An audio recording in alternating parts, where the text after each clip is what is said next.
good evening. Wherever you are, whether the night is already wrapping gently around your thoughts, or you read just now letting the weight of the day slip from your shoulders, I welcome you. You may be lying quietly in your bed, the ceiling above you barely visible in the low light. Or perhaps you're resting somewhere quiet, a soft breeze stirring the edges of the room, or a clock ticking slowly in the background. No matter the setting, you're here now, and that is enough. Tonight's journey won't demand anything of you.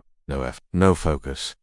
Just your presence and a willingness to drift, softly, backward in time. Tonight, we visit a place of vast power and delicate silence. The Mughal Empire, once stretching across a vast swath of the Indian subcontinent, it was an empire of great complexity ruling over millions, blending traditions, cultures, and religions into a mosaic that dazzled and endured for centuries. You may picture glittering palaces, gardens blooming in geometric perfection, courtyards framed by intricate marble lattice. You may imagine poets reciting verses under the shade of fig trees, emperors seated on jeweled thrones, and towering forts carved from red sandstone. All of that existed, but as with any empire, the brilliance of its surface often hid the darker, quieter realities beneath. Beneath the throne rooms and domes, behind the carved doors and painted walls, there were places less visible, less celebrated, and far less forgiving. That's where we are going this evening. Not into the spectacle of conquests, not into the heroic biographies of kings and conquerors, but into the soft echoes that lived in the margins.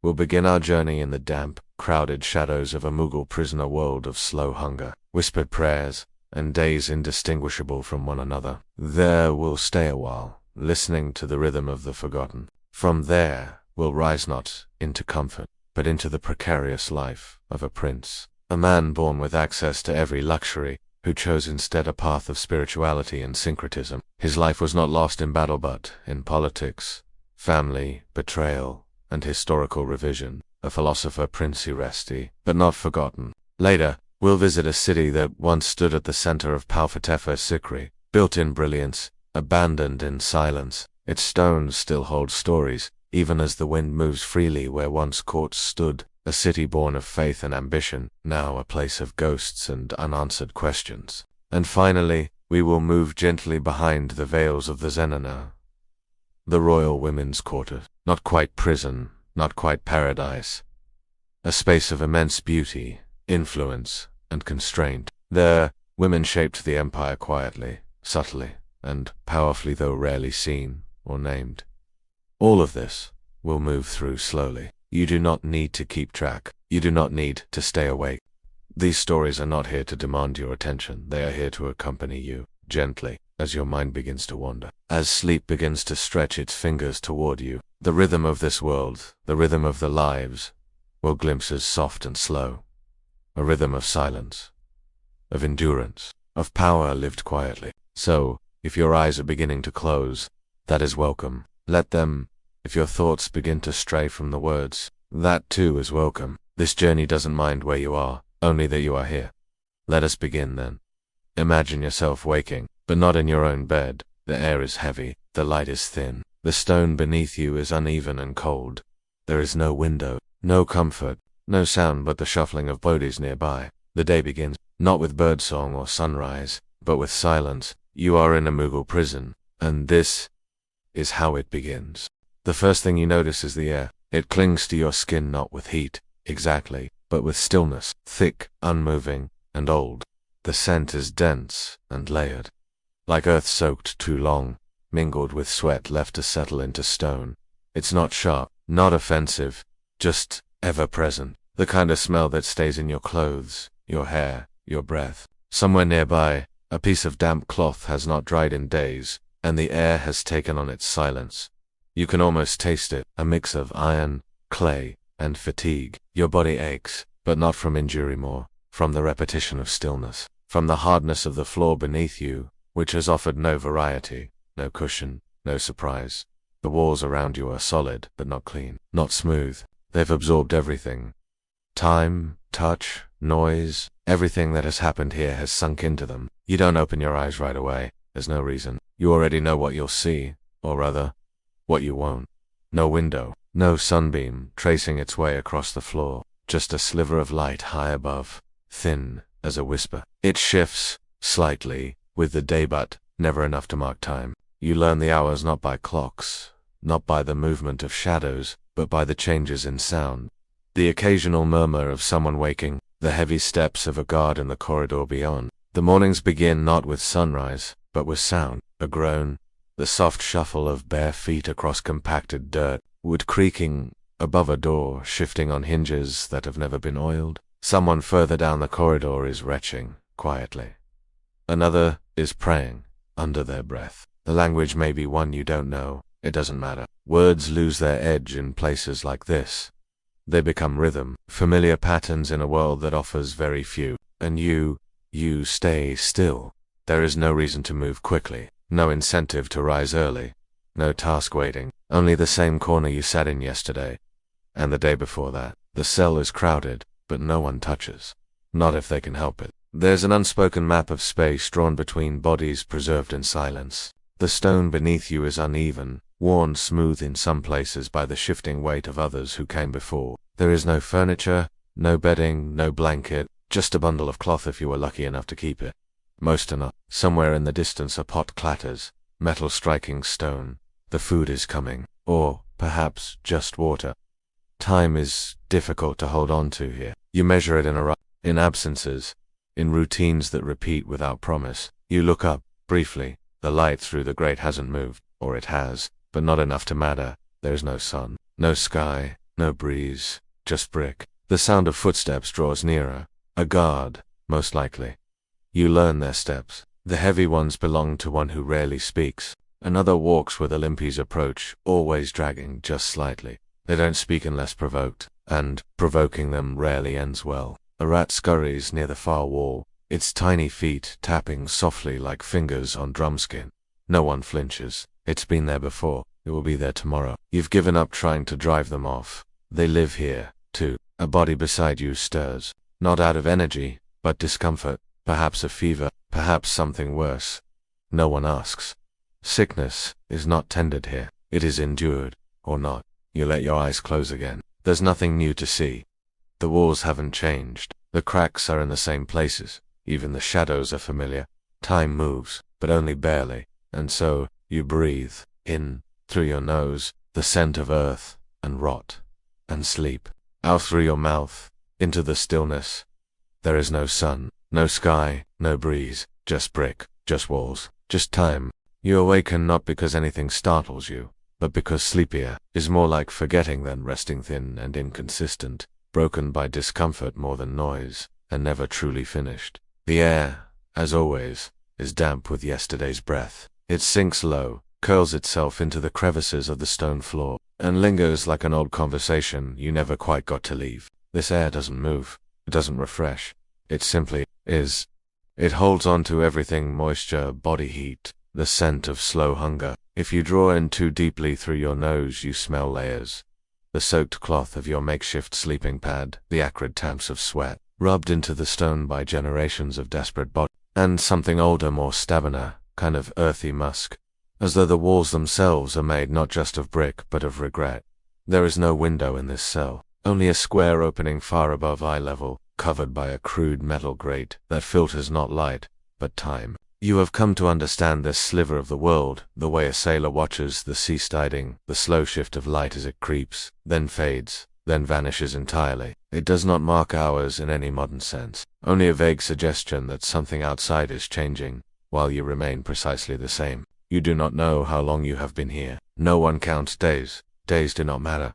There is no sun, no sky, no breeze, just brick, just walls, just time. You open your eyes, not out of desire, but out of routine. The darkness is soft rather than sharp grainy, not absolute. Shadows move slightly, shaped by the bodies around you, though most still sleep, or pretend to. There are 9 of you in this cell, perhaps 10. It is difficult to say. People shift, disappear for days when taken for questioning, return gaunter, quieter, or not at all. You no longer ask names, they don't matter. Names are for people who expect to be remembered. You sit up slowly. Your back aches, the kind of ache that is not from exertion, but from stillness. Muscles, unused to motion, joints stiff from curling into a protective shape each night. Your body does not hurt from action, it hurts from being. You reach for your left foot and press gently against the arch, trying to coax some sensation back into the skin. It tingles, as if surprised to be acknowledged. You glance upward toward the grate. There is no light today. Or perhaps there is, but clouds have obscured it. You wonder, distantly, whether it is monsoon season again. You miss the smell of rain. Not the rain itself, just the moment before it starts. That metallic promise. There is no such scent here. Only the ever-present warmth of decay. Someone near the opposite wall coughs a wet, rattling cough that does not sound new. No one moves to help. There is nothing to help with. A cup of water, maybe. But water must be saved. You don't know how many more hours will pass before the next ration arrives. Food comes once a day, sometimes twice, if someone is feeling generous, or if an official is watching. Boiled lentils, rice so thin you can see the bottom of the clay bowl, flatbread hardened at the edges. It is never enough, but it is not meant to be.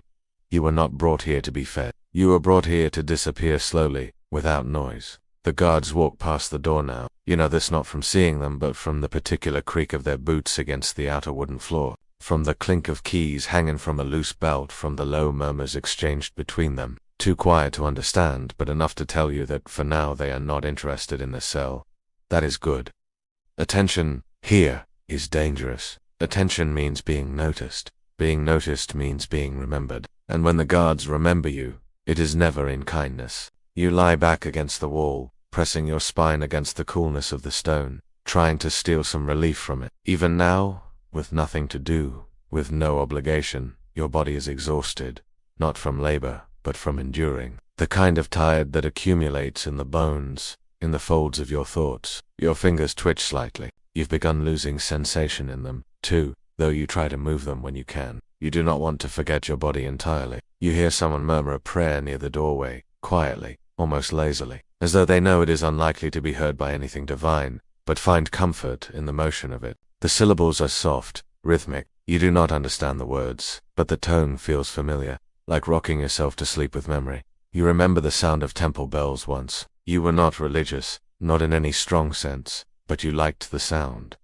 It meant someone, somewhere, was awake. Here, there are no bells, only the occasional clatter of a bowl being dropped, or the muted groan of iron hinges groaning under their own age. One of your cellmates begins to hum, a low note, rising and falling slowly, tuneless, but strangely steady. Perhaps it is a lullaby, perhaps a song from home. No one tells him to stop. It is not music, not exactly. It is something else, a shape to fill the emptiness, a way to hear your own mind without words. You find your breath settling into its rhythm, aligning with the rise and fall of the hum. For a moment, it almost feels like the world has a beat again. The cell is still dim. The air remains unmoved. But in this moment, this single, drifting sliver of time, you feel something close to peace. Not comfort, not hope, just distance. From your hunger, from your thirst, from the weight in your chest that no longer feels like panic, but more like a dull companion. There is no sun, no sky, no breeze, just brick, just walls, just time. You let your eyes fall closed again, knowing there is nothing to see. You will open them again soon, when the guards return, when the water comes, when the food appears or does not. But for now, there is only breath. There is only waiting. There is only the hum, and the dark, and the quiet company of others who, like you, are learning how to vanish slowly. Morning arrives not as a change in light nor as a clear signal from the outside world, but as a shift in the silence inside the cell itself. Faint transition that feels more like the dull memory of routine than the certainty of time. There is no bell to mark the start of a new day, no voice calling from the distance, no rooster crowing or sun warming the skin. Instead, it begins when someone stirs, quietly and reluctantly, shifting on the uneven stone floor to ease a pressure point that has been aching for hours. That movement in turn prompts another someone rolls onto their side with a faint groan. A chain clinks. Gently near the far wall, a cough ripples through the room. Not forceful, not sudden, just persistent. The sound of lungs fatigued by years of slow damage. This is how the cell breathes each morning, before the guards arrive, before the food appears, before the heat begins to rise from the walls and fill the already stifling air. The prisoners do not rush. There is nothing to rush to. Instead, they awaken the way stones warm beneath the sun gradually, and with reluctance. You, too, rise, not out of desire, but because lying still for too long brings its own discomfort. The stiffness in your joints has become familiar, almost expected. But this morning the muscles in your legs ache more than usual, as though your dreams were more active than your waking life. You stretch carefully, quietly, trying not to disturb the man beside you, who always sleeps curled against the wall, his arm tucked beneath his head in a posture that speaks more of habit than comfort. You do not know his name. He came 3 weeks ago, perhaps longer, and he has not spoken since the first night. His eyes are sharp, though always watching, and for that reason, the others call him the Hawk, though never to his face. Everyone in this cell has acquired a name, not their real name, but one shaped by behavior, silence, or some remembered moment. There is the old one, who rocks gently every morning and hums a tune with no melody. The one they call Ghost, who was once beaten so severely for speaking that he never spoke again. A boy no older than 16, who arrived with wounds still fresh and has clung to a dirty shawl ever since, is simply called Thread. These names are spoken softly, and never when the guards are near. They are a way of knowing one another without opening the vulnerability that real names might invite. Food arrives sometime after this silent morning ritual, though it rarely comes at the same time. The arrival is marked not by its presence, but by the sound that precedes it, the clatter of metal bowls carried in a wooden crate, the dull thud of feet coming down the corridor with the lazy authority of someone who knows he cannot be questioned. The guard today is the limping one, the one whose left foot drags ever so slightly behind his right. No one knows his name either, but they've memorized his pace, the rhythm of his steps, the way he sniffs just before opening the door. He doesn't speak. He doesn't look anyone in the eye. He sets the crate down, pushes the door open just wide enough to pass the food through, then lets it swing closed again with a sound that always echoes just a little longer than it should. The food is plain, barely warm, and portioned without ceremony. Bowls are not handed out, they are shoved, slid, or dropped through the door, depending on the guard's mood. You retrieve yours as quickly and quietly as possible. The flatbread is hard at the edges, unevenly cooked, likely made hours ago in a central kitchen where ingredients are stretched thin and salt is a luxury. The lentils are watery and tepid, more like flavored broth than any true nourishment. The rice, on rare days, contains a single spice, perhaps a mustard seed or a flake of cumin, but today it does not. You eat slowly, not because you are savoring it, but because you have learned to extend small things. Food is a moment of purpose. It gives the hands something to do, gives the mouth a task beyond silence. You try not to watch how the others eat. Some hoard their meals in corners, shielding the bowl with their body. Others gulp it down without pause, the way a man drinks water after wandering too long. The boy Thread eats with his fingers, slowly, methodically, always wiping his hands on the same piece of cloth he keeps wrapped around his neck. No one tells him to stop. There are no rules here, only unwritten habits. After the food is gone, there is little to occupy the hours ahead. Conversation is rare. Most speak only when necessary, and even then, in whispers. The cell is not quiet, though it is filled with sound, but the kind that requires stillness to hear. The buzz of flies that have found a home in the corners of the room. The drip of water, steady, from a leak in the ceiling that appears whenever the rains are near. The occasional scraping of nails on stone, someone scratching at a bite or a rash. You, too, have bites. Small ones, collected from the vermin that live in the seams of the floor, in the folds of your blanket, in the stitching of your clothes. They itch, but scratching only makes it worse.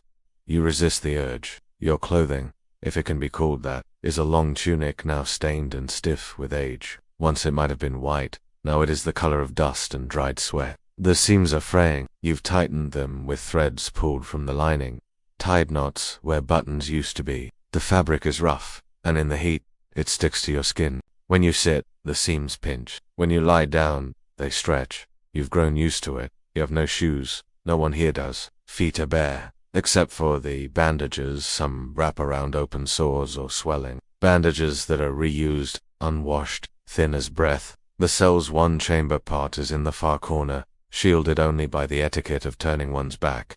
There is no privacy, no barrier, no odorless moment. The smell is ever present, a dull taint that lingers beneath everything else. The guards empty it once a day, sometimes less, and when they do, the stench rises thick into the cell, flooding the low air like smoke. You've learned to breathe through your sleeve, to face the wall, to wait for it to pass, but it never fully goes. It's not the kind of smell that visits or lives here. Embedded in stone, woven into cloth, pressed into skin. Some days, you forget it's even there. until something from your old life flashes through your memory, a field of grass after rain, the scent of sweet milk, the oil your mother used in her harand. You're reminded, briefly, of what clean air felt like. The rest of the day unfolds slowly. Some pace, counting steps from one end of the cell to the other. Some sit motionless, eyes half closed, as though meditating or simply existing without thought. Others sleep, or attempt to. You've stopped trying to track the hours. You no longer remember what day it is. You no longer know how long you've been here. But your body remembers. It measures time in sores that do not heal, in calluses rubbed raw again, in the weight you've lost and stopped noticing. The guards come by again in the afternoon, not always, but often enough to expect it. The limping one may toss another bowl through the door, or bark a name for questioning. If he calls someone, the others avert their eyes. The chosen one rises, slowly, with the resignation of someone not surprised. They return an hour later, or a day, or never. No one asks what happened. No one wants to know. Evening is not marked by sunset, but by quiet, a deeper, more settled quiet that begins to wrap itself around the room. As the light from the grate fades to near nothing, people lie down in the same positions, on the same patches of floor, with the same improvised cushions. You do the same. Your blanket, if you still have one, is drawn up over your shoulder. The stone beneath you remains unforgiving, but you no longer expect comfort, only rest, only a few hours of forgetting. You curl into yourself, close your eyes, and listen. Someone has begun to hum again, the same low melody as always. Without shape, without direction. It fills the space just enough to remind you you are still alive. Not awake, not dreaming, just alive. There is no sun, no sky, no breeze, just brick, just walls, just time. The Mughal legal system, like much of the empire itself, was not a singular thing. It was a tapestry unevenly woven, frayed in some places, and reinforced in others, composed of overlapping threads that did not always agree, but were expected to coexist. The mules governed a vast and diverse territory, home to millions whose daily lives were shaped by religious, regional, caste, and clan customs, many of which had existed long before the empire itself. The imperial structure recognized this complexity, at least in theory, and allowed multiple codes to operate at once. There was Sharia Islamic law administered through or judges, educated in legal interpretation and tasked with applying divine law to earthly disputes. Then there were Hindu customary laws, preserved in Sanskrit texts, but more often practiced through local traditions and interpreted by Brahmin advisors or village elders. In tribal regions or outlying provinces, decisions might still be rendered by oral consensus,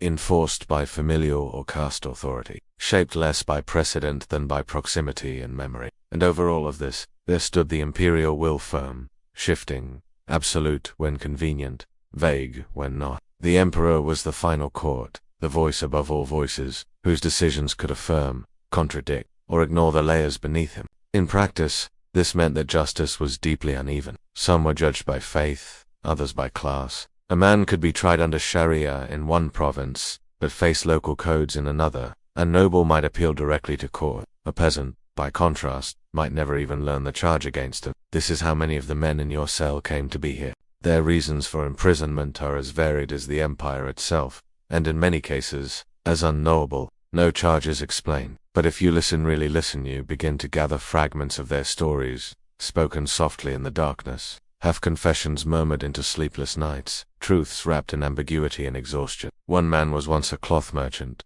or so he said. His story emerges in pieces. He took a loan from a local noble steward, missed a repayment after the rains ruined his shipment, and was jailed not for theft, but for inconvenience. That, in the empire, was not always a crime, but it could become one if the wrong person decided to make it so. Debtors could be held until they repaid what was owed, but if they could not earn money while imprisoned, and no family remained to bargain on their behalf, their confinement became indefinite. Such men were kept not because they were dangerous, but because they were forgotten. Across the cell, an older man with a scar just beneath his eye. But when he does, his words hint at something else: political exile. He had once held a position in a provincial court, perhaps as an advisor, or perhaps as a minor noble. He had spoken against a regional governor, or failed to support a campaign, or merely aligned himself with the wrong cousin at the wrong time. He does not speak of betrayal. He does not say he is innocent, only that he had a house once, and now he does not. These political prisoners are not always accused of treason. Sometimes they are imprisoned simply to remove them from sight, to prevent influence, to send a quiet message to others. Their trials are often held in private, if at all. A signature, a seal, and their freedom is quietly erased. Others were taken in war, not the kind of war sung by poets, but the daily, grinding sort that unfolded on the edges of empire. In mountain passes and borderlands, where villagers shifted allegiance by necessity and skirmishes bled into seasons, these men are not always warriors. Some are porters, or blacksmiths, or farmers, caught in the wrong place, wrapped in the label of enemy, and carried off to make a point. War captives may be ransomed if they are worth something, or conscripted into labor, or simply imprisoned until someone remembers what to do with them. Many are never remembered. Their captors forget their names. Their tribes move on. Their pasts dissolve into silence. And then there are those imprisoned, not for what they did, but for what they believed or what they were accused of believing. Religious minorities occupied an uneasy place in the Mughal hierarchy. The empire, officially Islamic, had moments of tolerance and moments of zeal, depending on the emperor, the court, the climate of fear or confidence that reigned at the time. Akbar, remembered as a patron of debate and pluralism, once welcomed scholars of all faiths to his court. But Aurangzeb, his great-grandson, enforced orthodoxy with greater rigor. In such times, accusations of heresy or apostasy became powerful tools, used not only by the state but by rivals, neighbors, or jealous kin. Some men in the prison are Sikh, or Christian, or Hindu ascetics, whose teachings strayed too far into criticism. Others were accused of insulting the Prophet, or of owning forbidden texts, or of refusing to convert. These charges may be real, exaggerated, or fabricated entirely, but here, in this cell, the line between belief and crime has disappeared. No one asks what gods you worship. No one lights incense or recites aloud. Faith has become a private geometry, something folded inward and kept hidden beneath the tongue. For others still, the reasons are more obscure. Some are here because they were found near a crime, others because they looked like someone else. Some were punished because their brothers fled, or because they had no one to speak on their behalf. Injustice here does not arrive with a bang. It seeps in slowly, through bureaucracy, through indifference, through the heavy machinery of empire that moves without noticing who is crushed beneath it. There is no drama in it, no villain with a whip, just paperwork, a command issued and never followed up. And so the men arrive, one by one, carried in on the backs of camels or oxen, dragged by guards too tired to explain, deposited into cells like yours, left to blend into the silence. Guilt, here, is not always about what was done. Sometimes, it is about who watched, who listened, who wanted to believe. And sometimes, guilt is assigned like a role in a play given to whoever happened to be on stage at the wrong moment. You have learned not to ask who is innocent. It is not a useful question. The empire, in all its elegance and ornament, does not measure innocence.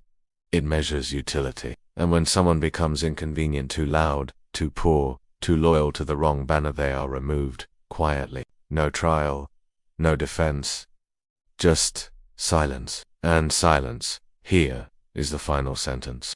The prison, for all its silence and shadow, is not the end of the process. It is a chamber of waiting for memory to fade, for judgment to arrive, or for something final to be decided. Beyond the stone walls and rusted grates, the machinery of punishment continues in motion, slow and deliberate, like a procession that never truly stops. Within the Mughal system, punishment was not hidden. It was not whispered. It was not, as in some later systems, confined entirely to private halls or quiet documents. Punishment was part of the visual language of authority, a performance designed to teach as much as to punish. If the prison was silence, then the punishment was noise-structured, ceremonial, and seen. The empire, vast and layered as it was, understood that most people would never meet an emperor. They would never enter a palace or read an edict, but they would hear about what happened in the square. They would see with their own eyes what befell those who crossed a line in Elinan. So the square, the street, the gallows, the open courtyard all became stages upon which fear was administered, not wildly but with precise and patient choreography. It would often begin with a sound, not a scream, but a drum. The imperial kettle drums, known as would sound in certain cities to mark official events, the arrival of an envoy, the declaration of attacks, the announcement of a birth. But they also signaled punishments. Their beat was not fast, nor loud. It was heavy. it carried. It settled into the bellies of listeners before they fully realized what they were hearing. Then came the procession, not swift, not theatrical, but slow, methodical. A man in chains, perhaps shirtless, his hands bound, walking barefoot through the main road. Behind him, 2 guards, neither rushing nor shouting. Ahead, another carrying a scroll that no one could read, but everyone understood. The procession was designed not for efficiency, but for impact. There was no need for speech. The silence of the prisoner was part of the message. A slow procession down the main street, a man chained, but not speaking. This image was repeated, again and again, in towns large and small across the empire. The crimes might vary: theft, rebellion, blasphemy, desertion, sedition, but the message did not. The empire sees you, and the empire remembers. Punishments ranged from the brief to the final. A thief might be lashed not always in private, but in the courtyard of a mosque, or in the shade of a market tree, where sellers would pause their trade and buyers would lower their voices. A public official found guilty of corruption might be humiliated, paraded with ink poured over his face, symbols drawn on his skin in charcoal, his titles read aloud and then revoked. These were not mere humiliations, they were a person stripped of dignity in public was meant to be watched. Watched by the child who might one day inherit his shop. Watched by the servant who whispered his master's name at night. And when punishment turned terminal, the city square became still. The finality of it was not shouted. It was marked by ritual. A man sentenced to death might kneel for hours before the event, given time to contemplate, to recite prayers if permitted, to face the earth and whatever lay beneath it. The executioner did not wear a mask. He was not a figure of drama. He was a civil servant, trained in patience, in precision, and in the understanding that justice, as the empire imagined it, was not emotional, it was cold. The city square had seen many endings. Most were quiet, all were final. There were other forms of punishment, too less visible, but equally devastating. Fines so severe that families were plunged into generational debt. Banishments that stripped men of their communities, sending them into foreign provinces where they were watched and named but never welcomed. And of course, imprisonment itself without sentence, without record, simply a removal from the world that needed no explanation. But the most powerful punishment of all was not the act itself, it was its repetition. The fact that people remembered, that they could describe, in detail, what the man wore as he walked to the gallows, that they could recall the way the sun fell across his shoulders, or the sound of his children crying as the doors closed behind him. These were the memories that kept order, not laws written in books, not guards patrolling with weapons, but the soft, consistent weight of knowing what had been seen. In many cities, punishment was paired with spectacle, not to gratify, but to instruct. The Mughal rulers, steeped in Persian court culture, were aware of the symbolic power of performance. The emperor was not simply a man, he was a concept, a symbol of divine justice, of rightful rule, of cosmic alignment. And for that image to be preserved, justice had to be visible. Punishment was one of the few times the state truly spoke to the people. It was not subtle, but it was also not cruel for cruelty's sake. That was its most chilling quality. These were not the actions of rage. They were not improvisations. They were rituals, consistent, observed, and rehearsed. And it was this quality, this detached repetition that made them so effective. In smaller towns, the arrival of a royal officer to oversee punishment was itself a form of judgment. His presence meant that the capital remembered this place, that it had not faded into a... The mere possibility of being seen by someone with access to the court was enough to silence many. A tax collector once punished in Delhi might cause a scribe in Bihar to reconsider a bribe. A dissident executed in Agra might discourage a merchant in Lahore from funding a pamphlet. The empire did not need to touch everyone. It only needed a few visible examples. Fear was not scattered, it was focused. Even the architecture reinforced this. Public squares were designed with viewing in mind. Steps descending from pavilions, balconies, where the elite could watch. Open spaces where sound carried and sightlines remained unbroken. The same spaces used for festivals and royal speeches could, in the right moment, become stages of warning. And in the absence of words, rumor filled the gaps. It did not matter what the man had done. What mattered was what people believed he had done and that they believed they could be next. The prisoners, in their cells, knew this, not because anyone told them, but because they had seen it before, or heard it, or feared it enough that it shaped their silence. Fear was the true jailer. Not the chains, not the locks, but the imagination. The knowledge that something could happen, that something had happened, that the Empire never truly forgets, only waits. Here in this cell, where the light barely shifts and the air rarely stirs, that fear seeps through the cracks. It comes in the form of a distant drumbeat, a missing face, a name that is no longer spoken. No one talks about the punishments directly, but they are felt, the way one feels a storm long before the clouds arrive. They sit on the skin like sweat, on the tongue like unspoken words. And so you do not ask questions. You do not raise your voice. You do not hope out loud. You fold yourself into quiet, because quiet is the only thing the Empire cannot punish. Quiet cannot be paraded. Quiet cannot be Quiet disappears on its own and leaves nothing behind.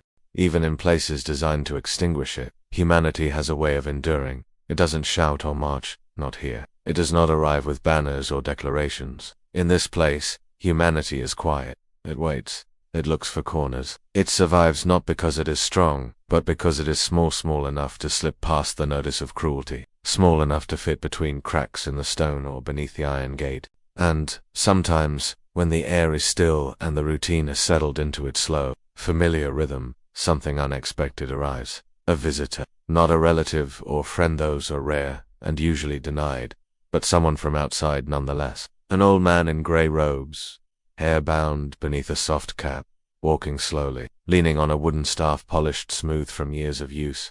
His name is not spoken. No one needs to say it. He appears every few weeks, never on a fixed day, never announced in advance. He does not speak to the guards. They know him, or at least they've been told not to stop him. He carries no authority, no badge, no imperial seal, only a cloth bag slung over his shoulder, and eyes that do not flinch when they meet yours. He is a Sufi, or perhaps something else. A man of prayer, certainly, of soft tread and softer voice. He walks the corridor slowly, stopping at each cell, not long enough to cause suspicion, but long enough to see. He does not touch the bars.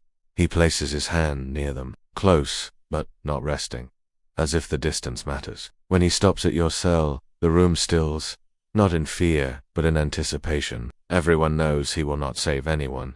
That is not his purpose. But he might leave something behind. A folded piece of cloth, a twist of dried figs, a glance that says, "I see you." Sometimes he hums, low, a tone so soft that the guards cannot hear, but those within the cell feel it in their chests. A vibration more than a sound. He asks no questions. He gives no sermons. His presence is the sermon. On one particular day, when the air has been dry and the sky above the grate shows a light you've not seen in weeks, he stops a little longer. He removes from his bag a small scroll, unrolls it halfway, and reads a verse not loudly, not even as if to the room, but as if to himself. His voice is cracked, aged, like rice paper held too long in a damp hand. The poem is Persian, or Urdu, or something older still. The words are slow, stretched out, like cloth laid in the sun, too dry. He does not explain them. He does not need to. You catch only a line, but it stays.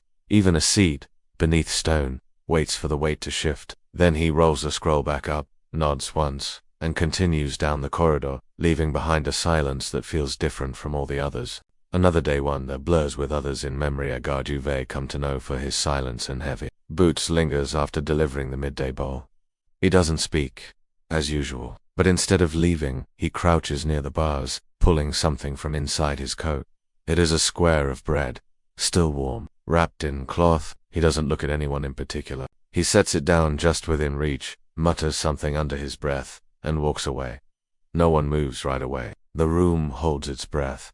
Bread, here, is a miracle. Warm bread, an impossibility. You reach for it, slowly, reverently, and break it into pieces without speaking. You share it with the boy they call Thread, with the old man who hums, with the hawk, whose eyes finally soften for a moment as he takes a small portion. No one thanks you. No one needs to. It is understood. That night, someone hums a tune longer than usual. The room breathes slower. For a few hours, the space between bodies feels less like a prison and more like a pause. The next day, the bread is gone, the guards silent once again, and nothing is said. The act folds into the rhythm of the cell like a drop of oil in water, visible for a moment, then gone, but changed all the same. And then there is the time. A man, new to the cell, arrives with blood still crusted near his ear, and a look that flickers like candlelight about to extinguish. He does not speak for days. He curls into himself, facing the wall, refusing food. His breathing is shallow, as if each breath costs him something. The guards do not notice, but the rest of the cell does. On the third night, the old man who hums sits beside him. He does not ask questions. He does not touch. He simply begins reciting something slowly, rhythmically. A verse from the Bhagavad Gita, though translated into the soft lilt of the regional tongue. The words speak of duty, of cycles, of fire that consumes only the body, not the soul. The young man doesn't turn, but his breathing changes. He begins to match the rhythm. He eats the next morning. Only a little, but enough. No one comments. But in the days that follow, he begins to speak. Only fragments, only phrases. But they are there, like sprouts pushing through stone. These moments do not last. They are not victories. No one escapes. No chains are broken. But they matter. Not because they fix anything, but because they remind the men here that they are still capable of feeling. That somewhere inside the skin hardened by dirt and disuse, there is still a pulse of memory, of beauty, of self. You, too, have your moment. A whisper passed to you one night, when the coughs have quieted, and only the distant moan of iron hinges breaks the dark. It is the hawk. He does not speak often, but this night, he leans close and says something you do not expect. A poem, just one line. The moon rises, even when no one watches. You do not know if he made it, or if he heard it once long ago, but it lodges in your mind, and for weeks afterward, whenever the great above catches the faintest glow of moonlight, you hear those words again, quietly, as though the cell itself is speaking.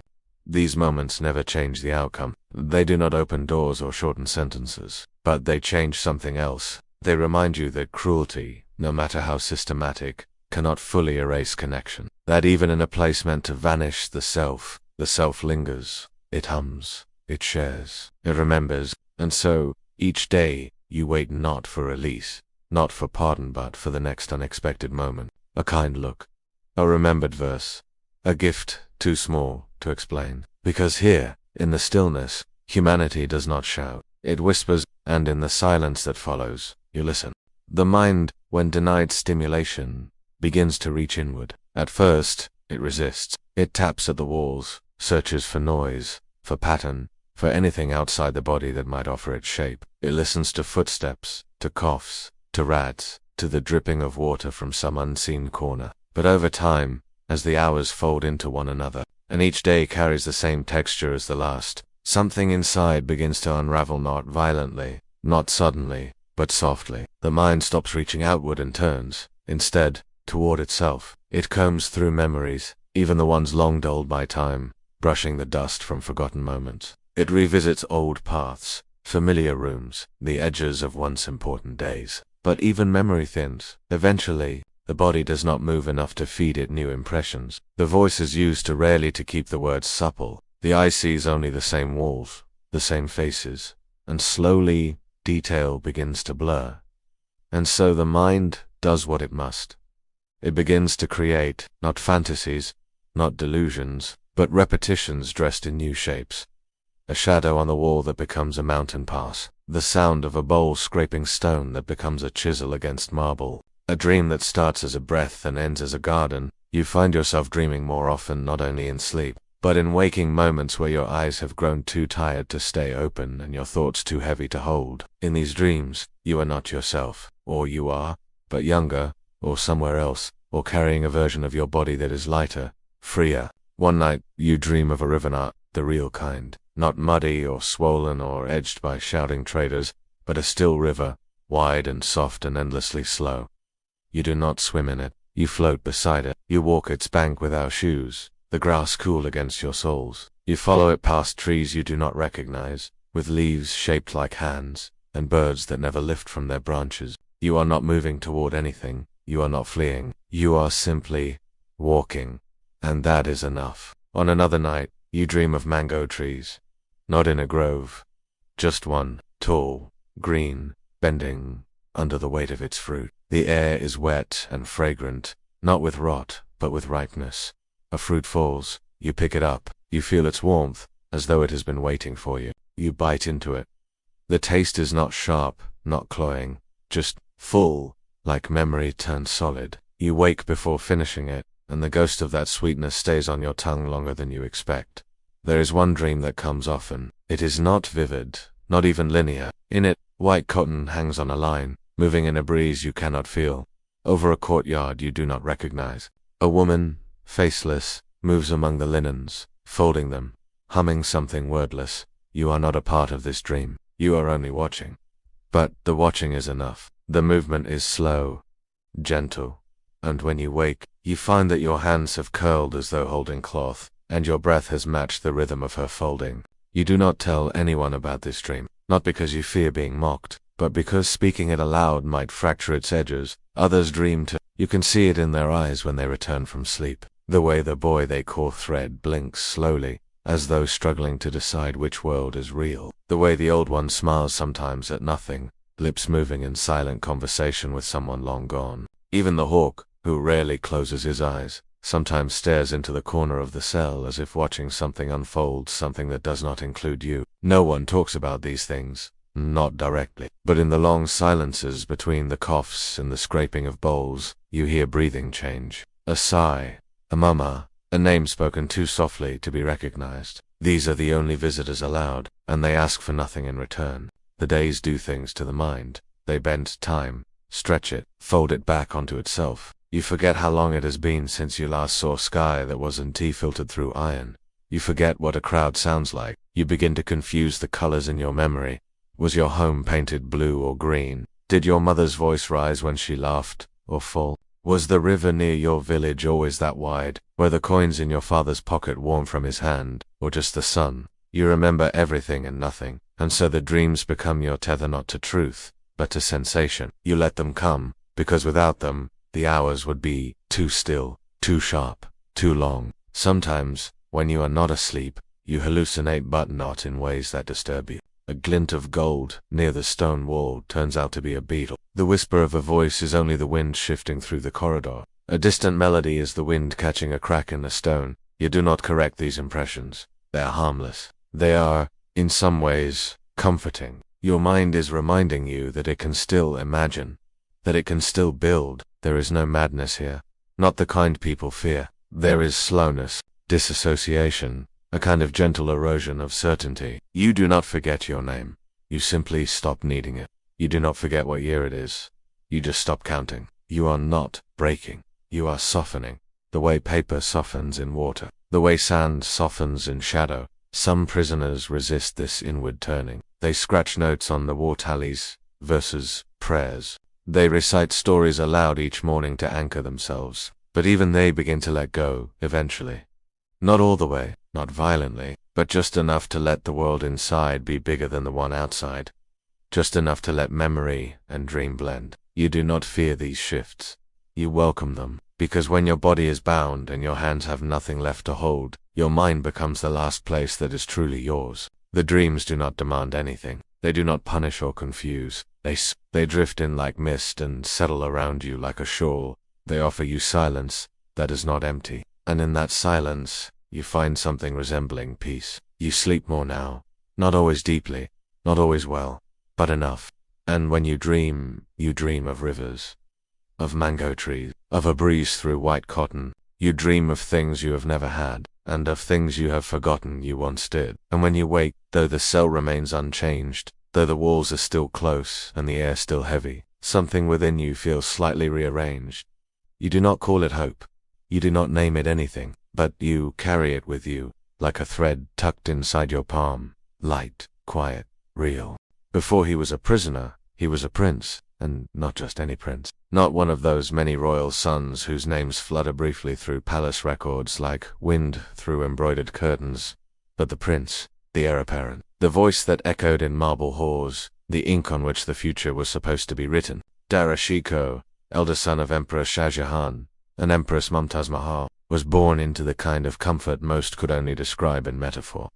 His world was not simply adorned, it was curated. He grew up beneath ceilings painted with stars, in rooms where fountains whispered beside jade bowls of lotus petals, where servants walked without sound across rugs, thick enough to quiet even footsteps weighted by gold. The air in his childhood palaces was always cool, whether by monsoon breeze or the work of hidden. channels of water that flowed beneath the walls lifted in the afternoons by waving long-handled fans woven from peacock feathers and white yak hair. He drank sherbet rose or tamarind or pomegranate served in chilled silver cups. He wore robes embroidered with fine threads of gold and saffrondied silk, their hems softened from use but never worn. And, even in those early years, even in the belly of opulence, there was something slightly askew about Dara's gaze. He looked through things, past them, as though marble and precious stones, though beautiful, were just layers wrapped around a truth he hadn't yet touched. He was born into silk and marble, but drawn to verses and smoke. While his brothers learned strategy and swordplay in the formal gardens behind the palace, Dara wandered the library. He was often found in courtyards of carved sandstone, seated cross-legged beside a low table stacked with Persian poetry, Greek philosophy translated through Arabic, and mystic treatises copied from giant scribes. His tutors sometimes wondered if he understood what he was reading, not because he struggled, but because his questions always reached past the lines. "What happens to language after the tongue is gone?" he once asked, staring at a manuscript of Rumi. "Where do ideas go when no one remembers them?" Such thoughts did not alarm his father. Shah Jahan saw in Dara the soul of a philosopher king, a mind tempered by inquiry, not war. While Aurangzeb, his younger brother, stood silent in the mosque for hours, memorizing legal judgments and verses of the Quran with a precision sharpened by faith, Dara drifted through temples and dargahs, conversing with yogis, laughing with Sufis, and questioning everything he was supposed to recite. He was devout, but his devotion did not follow the lines others had drawn. He believed in God, deeply, but he believed also that God could be heard in the silence between languages, in Sanskrit and Arabic, in thunder and flute music, in the stillness of a banyan grove, in the rush of a river against red rock. To him, the divine was not a line of lot, was a field of echoes. He translated texts, not for prestige, but for understanding. The Upanishads, the Bhagavad Gita, were not foreign to him, they were kindred. He called them mirrors. He believed that Islam and Hindu thought, when stripped of ritual, pointed toward the same mountain climbed from different sides, perhaps, but arriving at the same peak. In his treatise Majmal Barenda, Meeting of the Two Oceans, he did not preach. He invited, not to conversion, but to listening, to quiet, to common ground. But courts, no matter how beautifully constructed, are rarely comfortable with ambiguity. And Dara, despite his titles, was a walking ambiguity. He was the favorite son, but also the most questioned. He was the heir, but one without an army. He was respected by scholars, but eyed with suspicion by theologians. And as he matured, so too did the unease around him. His brothers gathered allies, Aurangzeb in particular, stern, focused, unreadable Aurangzeb, who spoke rarely but listened well, who carried prayer beads in his palm and steel in his eyes.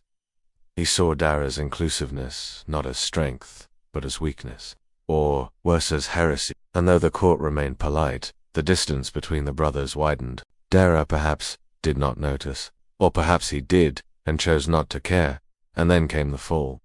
But not as a sudden drop, no scream, no shatter, just a slow retreat of support. First, a pause in the conversation when he entered, then a changed glance from an old friend, then a scholar who once dedicated a verse to him, now quoting Aurangzeb's piety in court, then his father's illness, then the war, a war not of ideas, but of inheritance, of logistics.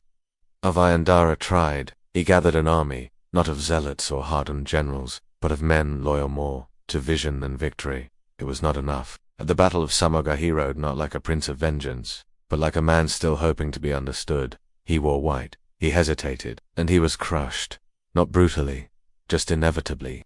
His army scattered, his allies dissolved. He ran, disguised, hunted, reduced to a figure in someone else's proclamation. When he was finally captured, he did not rage, he did not protest. He was brought before his brother no longer simply Aurangzeb, but emperor. His hands were bound, not tightly, but firmly.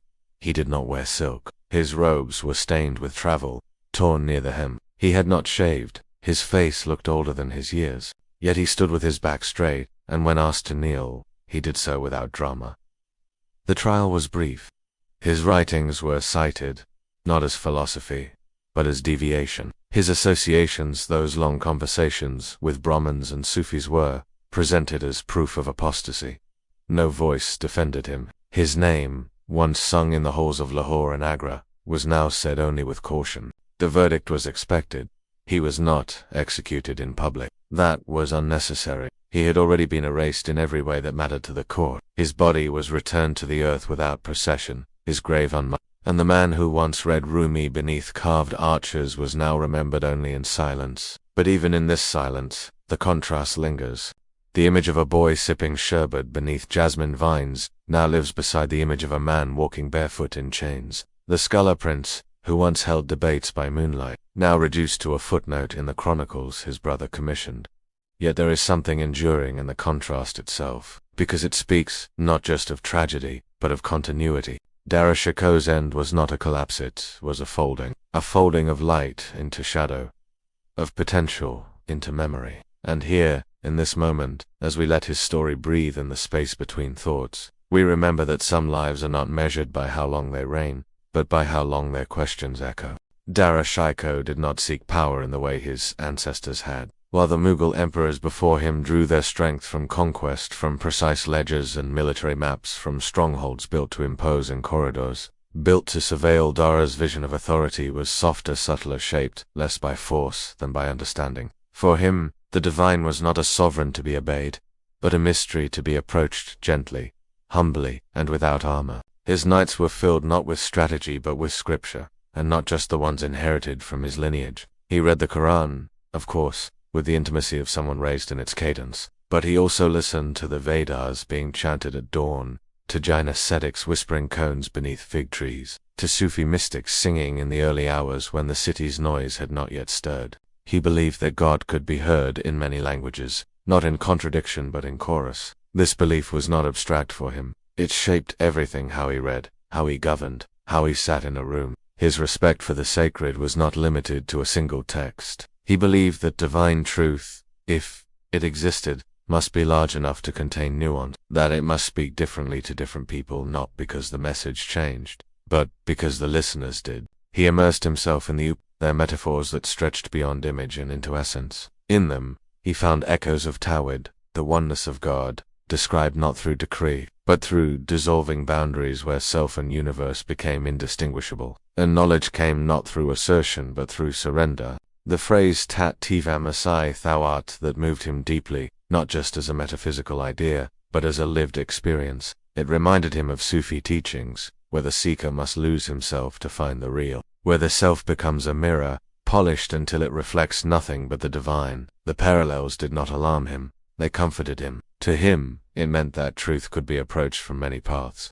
That revelation was not a monopoly, but a shared inheritance, whispered differently across time and terrain. He translated these ideas not just to read them, but to share them. He believed that Muslims should know what their Hindu neighbors believed, not to judge them, but to see the beauty in their striving. And likewise, he believed that Hindus should see the Quran not as foreign, but as kin to their own sacred thought. His Persian translation of the Upanishads, known as Suri Akbar, or the Great Secret, was not a political act, nor an act of rebellion. It was, in his mind, an act of devotion to God, to wisdom, to peace. He wrote slowly, not rushing to interpret but listening for rhythm, for implication, for silence between the words. He believed in Ishwar, Allah, Paramatma, Haq, and all the other names that humans had formed with reverence, and he did not see contradiction among them. He saw attempts earnest, flawed, beautiful at naming the unnameable.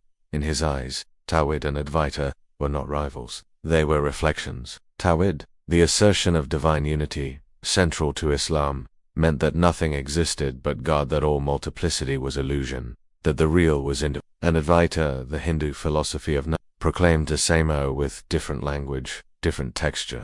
Where Tawhid spoke with the firmness of scripture, Advaita murmured through analogy. But both, Dara believed, pointed toward the same mountain. One climbed through prayer, the other through contemplation. But the peak, the stillness, the silence, the union was shared. This belief was not common in his time, nor was it welcomed. To many clerics, it was dangerous, to some, blasphemous, but to Dara it was necessary. Without it, he believed, the empire would continue to fracture between sects, between castes, between languages. His pluralism was not political strategy, it was theological necessity. He read Sufi poetry the way some read letters from loved ones. Slowly, repeatedly, letting the ink settle into the cracks of his thoughts. Rumi, Atta Hafizis were not distant poets to him. They were companions, guides. He underlined passages in which the self was lost in longing, where wine was not wine, but metaphor, where love became both wound and balm. He recited them at night, walking beneath the stars in his palace courtyard, murmuring stanzas as though they might open a door within him. And, in those same courtyards, he welcomed pundits, monks, yogis men, from different traditions, clad in robes of ochre, in ashes, in silence. He would sit cross-legged with them, not to debate, but to understand. He never raised his voice. He did not try to convert. He asked questions, and listened. The walls of the palace, once used to echo proclamations, began instead to hold quiet conversations. He commissioned the Majmul Bahrain, the meeting of the two oceans, not as a manifesto, but as a map, an attempt to chart the confluence of Hindu and Islamic spiritual insight. He did not flatten the differences. He acknowledged them, gently, respectfully, but he argued that beneath the visible differences, cosmologists, there was a single thread: the search for the divine, the dissolution of ego, the longing for reunion with the source. And if that was true, then people did not need to destroy one another in the name of God. They could walk alongside one another, different but not divided. These ideas did not spread eagerly. The court was not ready. The clerics were not patient. The empire, while vast, was held together by a delicate balance of orthodoxy and control. And Dara's vision, though gentle, threatened both. He was accused of diluting faith, of endangering the soul of the empire, of misguiding the people. His translations were scrutinized, his metaphors questioned, his silences feared. Yet he did not recant. He did not apologize. He continued to read, to write, to invite others to speak. He trusted that sincerity would protect him, that truth, spoken with gentleness, would be enough. But the world around him was changing, and the ears listening were no longer interested in dialogue. And yet, even now, centuries later, the pages of his translations remain. In old libraries, in footnotes, in forgotten rooms, where light falls through carved stone, they wait. His words, handwritten, in flowing Persian, stained by time, but not erased, still speak. They carry no command. They offer no threat. Only curiosity. A quiet insistence that wisdom is not the property of the few, but the inheritance of all. That we might learn more by listening than by shouting. That God, however, does not require fences, but reflection. In the hush of this remembrance, Dara Shikoh remains not as a ruler, not as a rebel, but as a seeker. And in seeking, he found more than power ever could offer. He found resonance, harmony, the sacred echo between two shores. And though the tide of politics swept him away, the sound of that meeting of those two oceans coming together can still be heard, if one listens closely, in the spaces between belief. There was a time when Dara Shikoh walked freely through the inner courts of Shah's empire, his slippers soft against marble, his robes trailing the scent of attar and parchment, his words received not as commands, but as inquiries echoing gently in the wide halls of Agra and Lahore. People leaned in when he spoke, not because they feared punishment, but because they were curious where his thoughts would wander next. In those years, the scholars came to him first, not out of protocol, but out of respect. Artists brought sketches and metaphors to him, not ledgers. Poets left folded verses outside his chamber doors, hoping they might be read by a prince who appreciated rhythm over rank. And even the guards of the quiet men who stood with scimitars like polished shadows lowered their eyes, not in submission but in something softer, something approaching trust. Dara did not rule by decree, he ruled by invitation. But slowly, and then steadily, the invitation began to feel less welcome. The empire, like the river Yamuna, that curved beside its capital, shifted direction without noise, but with inevitability. At first it was subtle, the tone of a vizier who once spoke with warmth, now more measured, more clipped. A theologian who once debated with Dara, now growing silent in his presence. A servant who once paused to recite a couplet, now bowing and hurrying off without it. These were not dramatic betrayals. They were recalibrations, more careful, quiet. But Dara noticed, and in noticing, he did not tighten his grip. He loosened it, believing, perhaps, that the ebb of support would soon return, that understanding, like the moon, would wax once more. But understanding, in that court, was no longer the currency of power. Certainty was. His brother Aurangzeb, younger but not lesser, had been watching all along. He was not a man of verse. He was not a seeker of syncretism. He did not sip philosophy like sherbet or wander barefoot into temples to listen to chants. Aurangzeb prayed with precision. He read the Quran not to reflect, but to memorize. His faith was not fluid. It was firm. He was quiet, but not idle. While Dara spent his evenings in the company of mystics and monks, Aurangzeb was building something else: networks. Alleged quiet conversations behind carved screens with generals and clerics, all prefaced by devotion and followed by plans. He wore white robes of unembellished cotton, spoke sparingly, fasted frequently, and quoted scripture with the confidence of one who believed it literal, eternal, unchallengeable. He did not attack his brother, not openly. He did not challenge Dara's translations. He did not dispute Dara's dreams. He let others do that. The scholars who trembled at the thought that the divine could be plural, that the sacred might exist outside their line of jurisdiction. They whispered concerns, then convictions, then condemnations.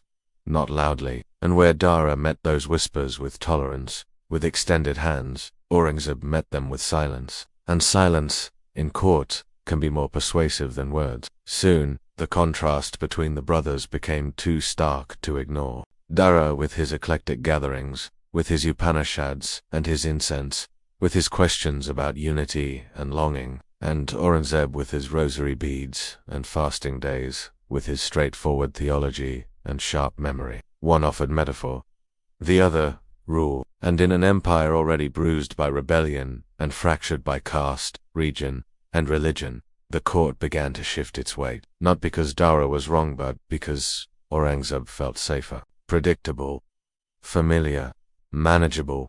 Clerics preferred him because he did not ask them to bend. Generals liked him because he respected chain of command. The nobles, tired of too many dialogues and too few decisions, leaned toward the one who promised clarity, certainty, simplicity. And so, the atmosphere began to change. In corridors where Dara was once welcomed, doors began to close just a little earlier. Smiles began to tighten. Conversations paused when he approached. When he entered rooms, people stood still too long or bowed too quickly.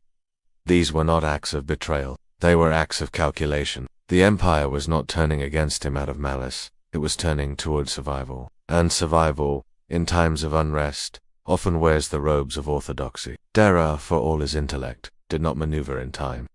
He did not call in debts from powerful families. He did not make promises to provincial governors. He did not marry his daughters into rival factions to shore up strength. His alliances were built on ideas, not transactions. And ideas, though lasting, are often slow to defend. He still believed that the strength of his beliefs, the sincerity of his inclusiveness would be enough to hold the empire's confidence, that his father's favor would protect him, that the people, if asked, would choose vision over vigilance. But while Dara was still trying to interpret meaning from metaphor, Aurangzeb was already aligning troops. The clerical class became emboldened. Fatwas began to circulate more frequently, not explicitly against Dara, but close enough to land. Warnings against innovation in religion, condemnations of syncretism disguised as devotion, passages quoted selectively, aimed indirectly. Mosques grew more crowded, sermons more political, and the mood of the empire more rigid. When the ulama were asked who among Shah Jahan's sons most preserved the spirit of Islam, their answer was never loud, but it was consistent. And consistency, in politics, is a tide. In this atmosphere, even those who once loved Dara began to hesitate, not to hate him, but to question whether loving him was safe. The poets wrote less about him. The painters stopped sketching his image in their The scholars who had once debated with him behind closed doors now cited stricter authorities. And while Dara continued to write, continued to translate, to speak, to invite us, circle grew thinner. The long nights of philosophical conversation were now shorter, quieter, and filled more with memory than with discovery. He was still a prince, still respected, but he was no longer central. And all the while Aurangzeb was waiting, not with anger, not with envy, but with resolve. He believed his brother's openness was a weakness, that his embrace of known Islamic traditions was a betrayal not just of doctrine, but of duty. He did not want to kill Dara's body. He wanted to erase Dara's influence, to narrow the road Dara had tried to widen, to bring the empire back to what he considered the right path: clear, strict, unambiguous. But the tragedy was not in their opposition. It was in their midst. Dara did not see Aurangzeb's preparation. And Aurangzeb did not see Dara's sincerity. They were not two halves of the same soul. They were mirrors reflecting back the empire's competing futures. One saw faith as dialogue, the other as decree. One believed in the shared silence beneath all names for God, the other in the supremacy of one. And caught between them was a court, a city, an empire uncertain, anxious, and quietly making its choice. And still, Dara hoped. He hoped that clarity would return, that his father's health would recover, that the people, in the end, would favor compassion over control. He did not raise his voice. He did not sharpen his pen into propaganda. He simply waited, trusting in truth. But truth, in courts, often arrives too late. And power, once it shifts, rarely looks back. The illness of Shah Jahan came not as a thunderclap, but as a quiet a fever at first, then silence behind the screens of the inner palace. The emperor, once firm and elegant in gesture, the builder of Taj Mahal, the guardian of a realm that stretched from the Afghan foothills to the eastern deltas, began to speak less. His appetite faded. He stayed longer in his private quarters, behind lattice, jalas, where even the sunlight arrived filtered and soft. No proclamations were issued at first, no official word of infirmity. But, in an empire that listened more to silences than to speech, the court heard what was not said. And when the ruler of such a vast dominion falls into bed, the space he leaves behind does not remain empty. It draws movement like gravity, slow but certain. So too did the suns begin to move. Not openly, not yet, but subtly, through messengers, through letters, through the shuffling of retainers and the placement of campfires in corners of the map where none had burned the week before. The succession was not predetermined. Though Dara was the favorite, his appointment had never been sealed by blade or bloodline. His power, while profound in the chambers of thought and counsel, was not deeply rooted in the earth. He had no personal army to rival his brothers, no loyal cavalry hardened on the borders. His strength had always been symbolic, anchored in court favor, in intellectual respect, in the warm, if cautious, approval of his father. But now, that anchor began to drift. His brothers Murad, Shuja, and Aurangzeb did. Each claimed sovereignty in their own territories, declared themselves rulers in miniature before the body of the emperor was even cold. Shuja from Bengal moved eastward, Murad held Gujarat. Aurangzeb, always quieters, began to march with deliberation from the deal. And Dara, placed in Delhi and Agra by his father's favor, remained still at first. Perhaps he trusted that the empire would remember his designation. Perhaps he believed that law would hold, or that respect, like thread, could bind a fabric already straining. But courts remember only what power allows them to. And Dara, for all his insight, had underestimated the weight of steel. His retinue, though loyal, was unseen. His advisors were scholars, not strategists. His troops, a mixture of imperial regulars and hastily gathered contingents, carried more reverence for his position than readiness for battle. Still, he moved gradually toward the Yamuna, hoping to intercept the brothers who now moved not as sons, but as champions. The lines had been drawn without ceremony. No formal declarations, no oaths of blood, only a shifting of tents, a reordering of grain, a whisper at the market that Murad had declared himself emperor, that Aurangzeb was marching, that Delhi was no longer secure. Dara ordered supplies. He sent messengers to gauge support, but the replies were uncertain. Governors once polite were now evasive. Allies asked for more time. Time, always the illusion of the air, stretched thinner. And then came not a place of legend, just a stretch of dusty earth between Agra and the river. Flat, hot, exposed, not designed for epic endings, just an unfortunate openness, a canvas for conflict. Dara's army took position there, waiting. He rode among his men dressed in white, not as armor, but as purity. Some said he wore a pearl-tinted turban, others, a sash embroidered with verses. He believed, even then, that justice would sway hearts, that his presence would remind the soldiers why he stood before them not as a conqueror, but as the son who had not raised a sword against his own blood.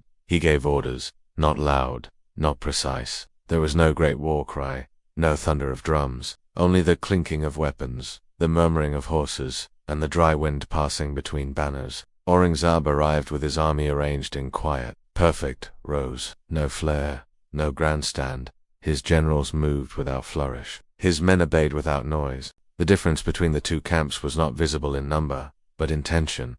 One carried hope. the other purpose. And when the battle began, it was not with shock but with slowness. A few volleys, a cautious advance.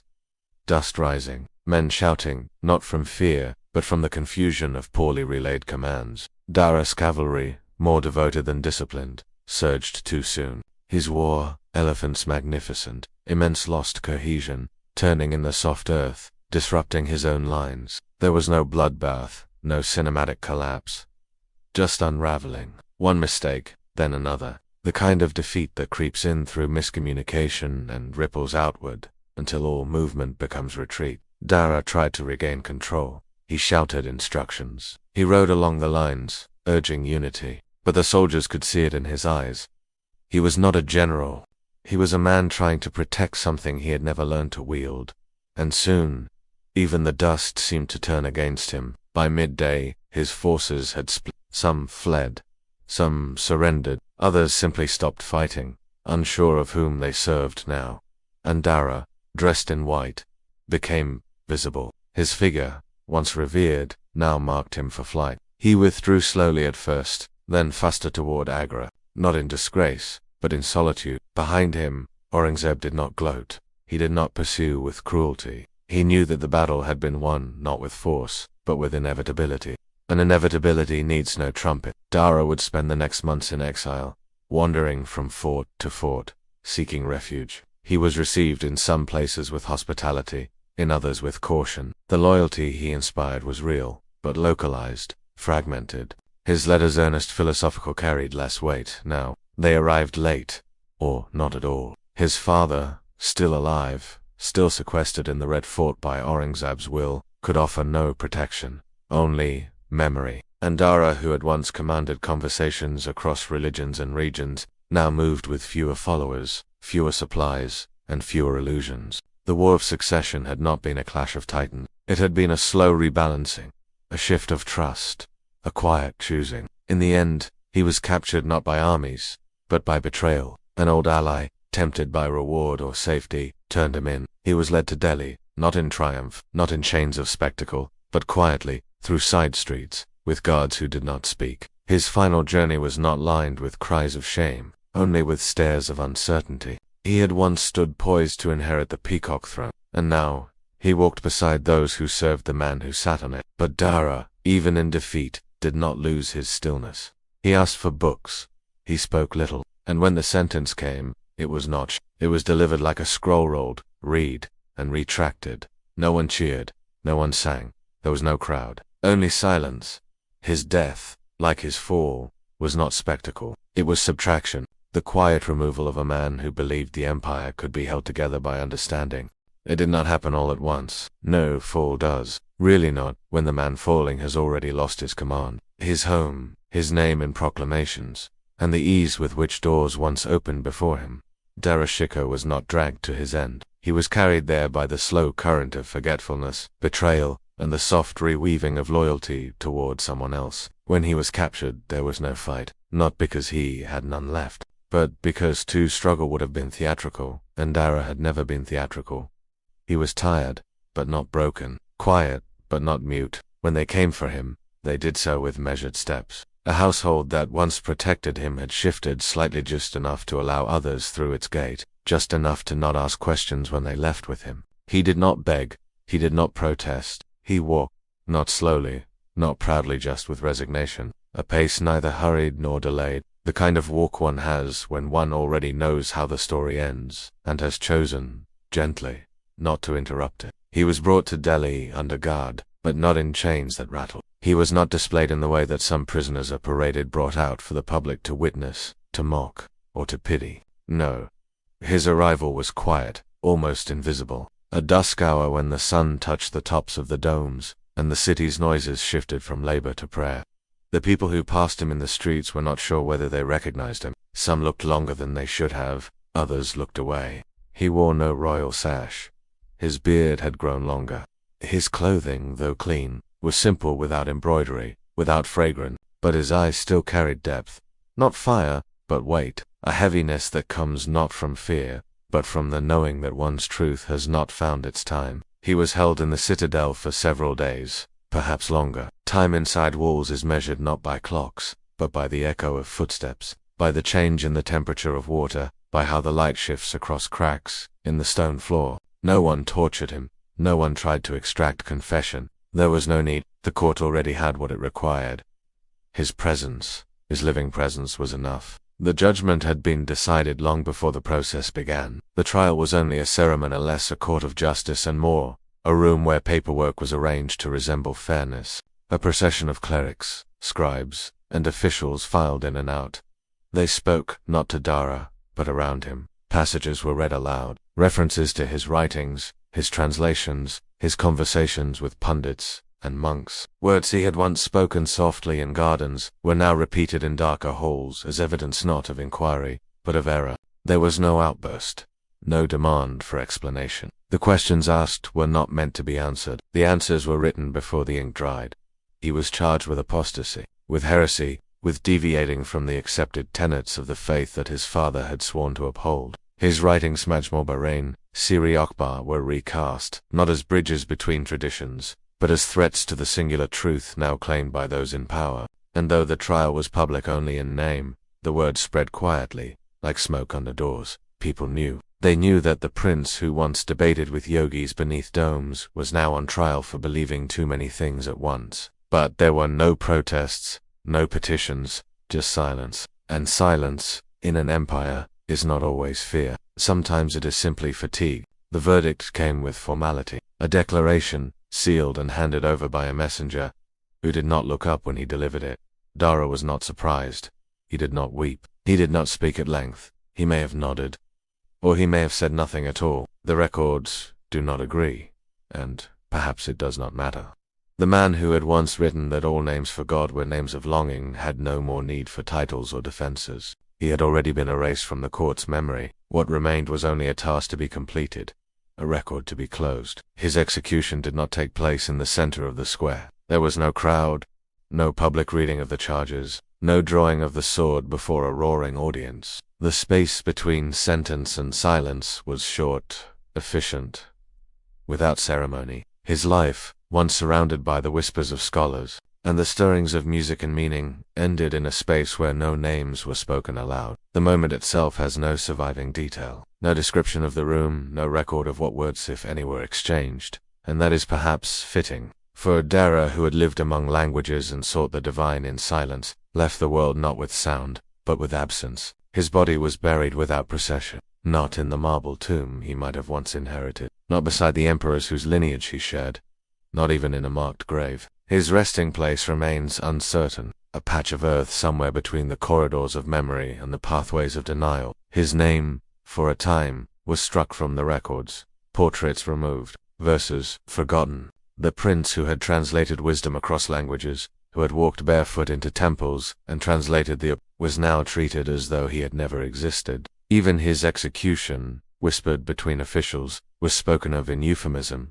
It was done, they said, and in that phrase so final, so calm, the empire signaled that it had chosen a different future, one narrower, one sharper, one ruled by a brother who valued law over longing. And yet, absence is not oblivion. Dara's ideas, though buried, were not silenced. The manuscripts he wrote still rest in libraries. His translations, once condemned, are now cited. His belief in the unity of spiritual truths so rejected in his time would later resonate through scholars, seekers, and mystics who found in his words the quiet courage of compassion. He had no army, no throne, but he had left behind something more enduring, a way of seeing, a belief that wisdom does not belong to one tongue, that truth is not diminished by that even in the face of erasure, the soul leans toward understanding. And so, though Dara Shikoh was silenced, the echo of his vision remains, not loud, not triumphant, but steady, like a low note in a long song, like a verse remembered just before sleep. And in that soft persistence, his presence lives, and not in monuments of stone, but in the hearts of those who still believe that the divine does not require borders, only attention. He was gone, and yet he was not. Not truly. Not entirely. For while thrones rust and empires bend beneath their own weight, while names are scratched from records and likenesses fade from the walls of palaces, there are other ways to remain, quieter ways, slower, but no less enduring. Dara Shikoh's body was buried in obscurity, his name erased from the public rituals of dynasty. But his words, penned in ink that dried long before his final breath, continued to live where politics could not reach. In libraries, some grand and gilded, others small and forgotten. His manuscripts lingered, sometimes mislabeled, often untouched for years at a time, but present nonetheless. The Majma al-Bahrain, the meeting of the two oceans, a work meant not to command, but to connect, sat quietly on shelves across the subcontinent and beyond, whispering its intent to anyone who leaned in close enough to hear. It did not shout, it did not plead, it simply waited for eyes that sought peace, for minds that could tolerate complexity, for hearts that believed that the divine could speak more than one language. His translations of the Upanishads into Persian, the Seri Akbar, the Great Secret, carried with them not just philosophy, but tenderness. In those pages, Dara had worked, line by line, phrase by phrase, attempting not just to translate words, but to hold tone, texture, breath. He did not impose interpretation. He listened for resonance. He treated each scripture, regardless of origin, as a revelation worth reverence. And even though his world did not embrace this view, the manuscripts survived, passed hand to hand by scholars, copied discreetly by calligraphers who knew the danger, but felt the importance stored behind other books during the reign of those who saw his pluralism as peril. Centuries passed, dynasties changed, empires fell, but the pages remained, light, quiet, and impossible to chain. Some read them in secret, others rediscovered them by accident, leafing through brittle bindings in distant archives, only to find his name, his verses, his vision. And when they read, what they found was not doctrine, not dogma, but invitation. Dara never claimed to own truth. He simply asked whether truth might be found in more places than we assume. He offered metaphors as bridges, the divine as light seen through many panes of glass, the soul as a river that changes course but never loses its source. These images, gentle but insistent, spoke across centuries, not loudly but deeply. Two seekers, to one, to those who believed that the sacred might be larger than their own tradition, but not in opposition to it. And so he lived not in power, but in persistence, not in history books written by those who followed Aurangzeb's path, but in footnotes, in translations, in the margins where dissent often survives. His vision was too soft for his time, too ambiguous for the clarity the empire demanded. But the modern world, fractured by absolutes, has come again to hunger for ambiguity, not as confusion, but as humility. Dara's writings have been studied anew, his voice reassembled from the fragments, conferences held, papers written, poems translated again into new languages, sung now not in palaces, but in classrooms, in quiet study circles, in temples and mosques, where dialogue is not merely tolerated, but treasured. He never ruled.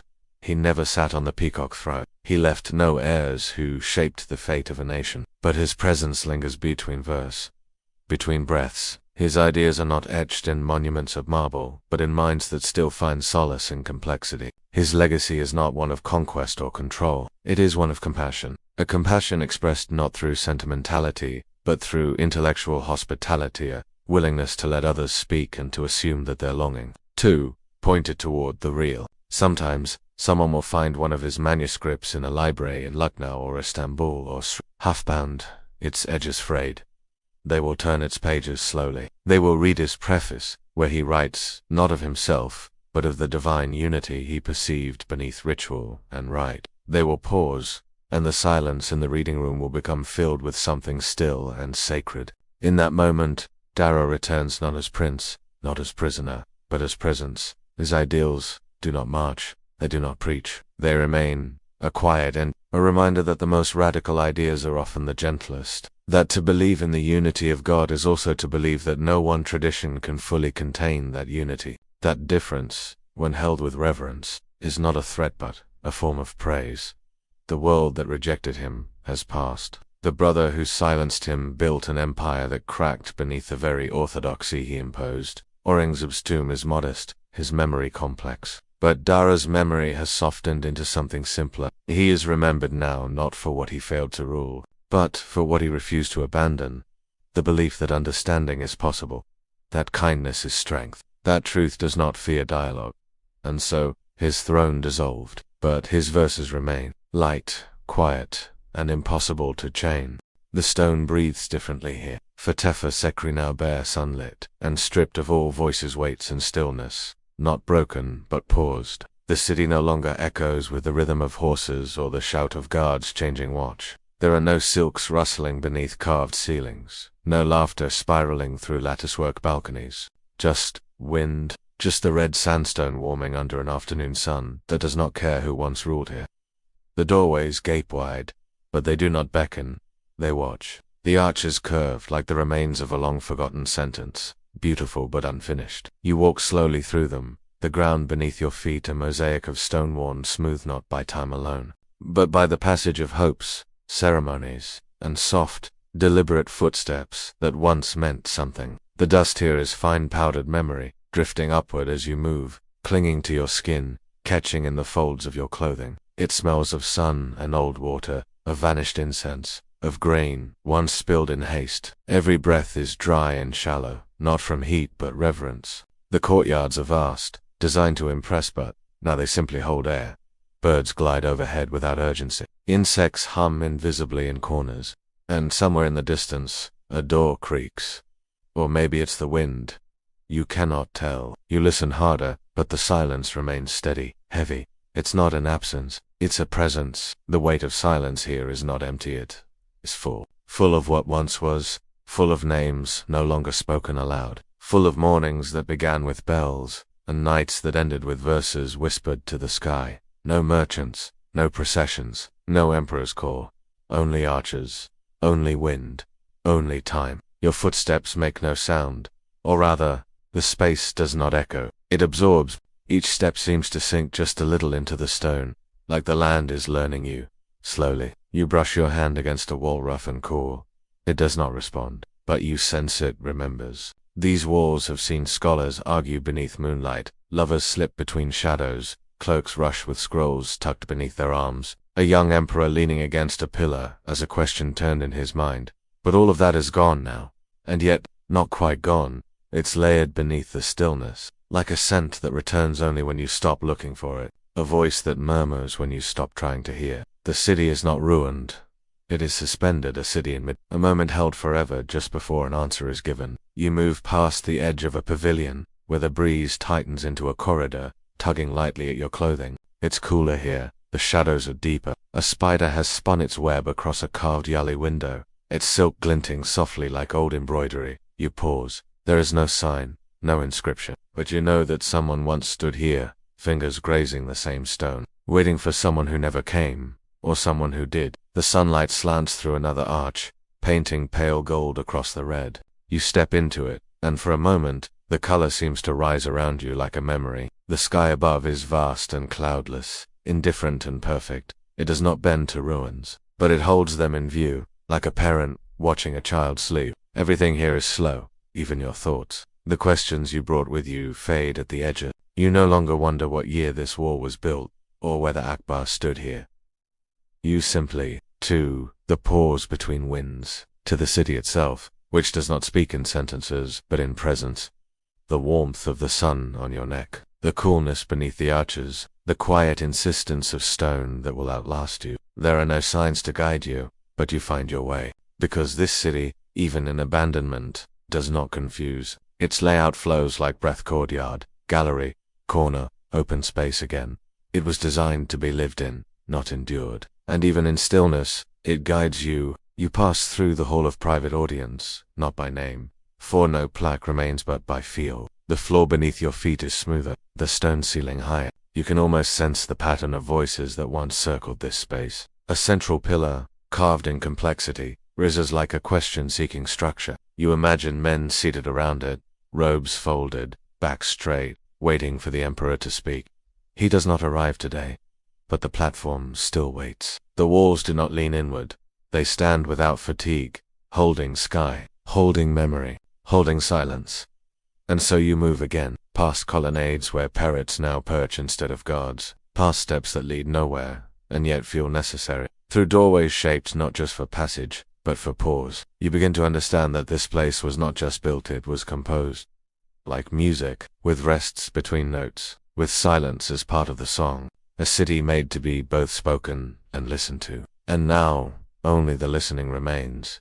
You reach an open terrace. The view stretches outward, scrub brush and rock, a dry horizon. The city ends without drama. No wall, no gate, just a gentle dissolve. As if the builders knew that permanence was an illusion. As if they knew this city was always meant to be brief.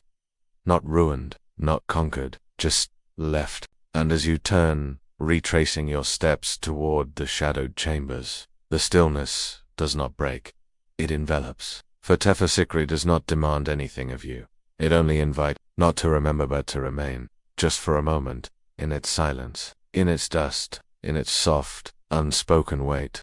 He was still young, though already crowned, already victorious in battles that had folded sultanates into his shadow, already seated beneath a canopy of silk, guarded by swords and scrolls. But, within Akbar, beneath the arm of empire and the rhythm of rule, there remained a silence, a private question that no decree could answer. It stirred quietly each morning, just before he was dressed. It remained, even when court poets sang of his lineage and court officials bent low before his judgment. The emperor had power, but no heir, and power without continuation was merely a bright flame in wind. His consorts had conceived, and miscarried, one after the other. The palace nurseries remained hushed, tiny cradles, carved with hope, untouched. And so, despite his disbelief in superstition, despite his reputation as a rational, pragmatic man, Akbar turned away from Agra's court and toward a quieter corner of his kingdom, to a village near Sikri, to a man who asked nothing from the emperor, a man who offered nothing but prayer.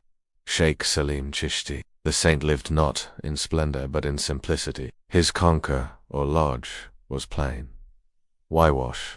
The scent of sandalwood and old cloth lingered in its corners. Chickpea gruel simmered over fire, offered without hierarchy to those who came. Pilgrims knelt beside nobles, heads bowed not to status but to spirit. And Akbar, who had walked through marble halls with the confidence of one born to rule, stepped now into that small lodge barefoot, uncertain, not as a conqueror, but as a man asking. He sat cross-legged before the sheikh.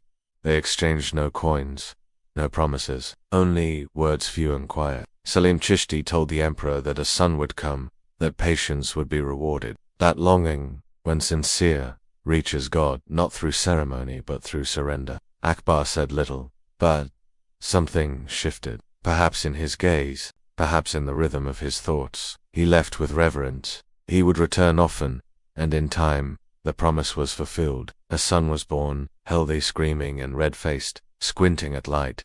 They named him Salim, in honor of the saint. And in that moment, the emperor decided something that no council advised and no military campaign could foresee, that the future of his dynasty, the legitimacy of his rule, would be forever tied to that small patch of earth where prayer had outweighed policy. He would not simply raise a shrine to commemorate the event. He would build a city, not a temporary court or a summer retreat, but a full, living city, walls, gates, homes, wells, mosques, and palaces. A place where spiritual grace and imperial rule would coexist, not in tension, but in harmony. A place shaped by reverence, not calculation. A place where every stone would remember the moment longing became answered. And so, beneath a wide sky and across the ochre plains west of Agra, the city began, not with trumpets, not with public declarations, but with measurements, with the placement of foundation stones blessed in silence. The emperor sent for the finest artisans, from Gujarat,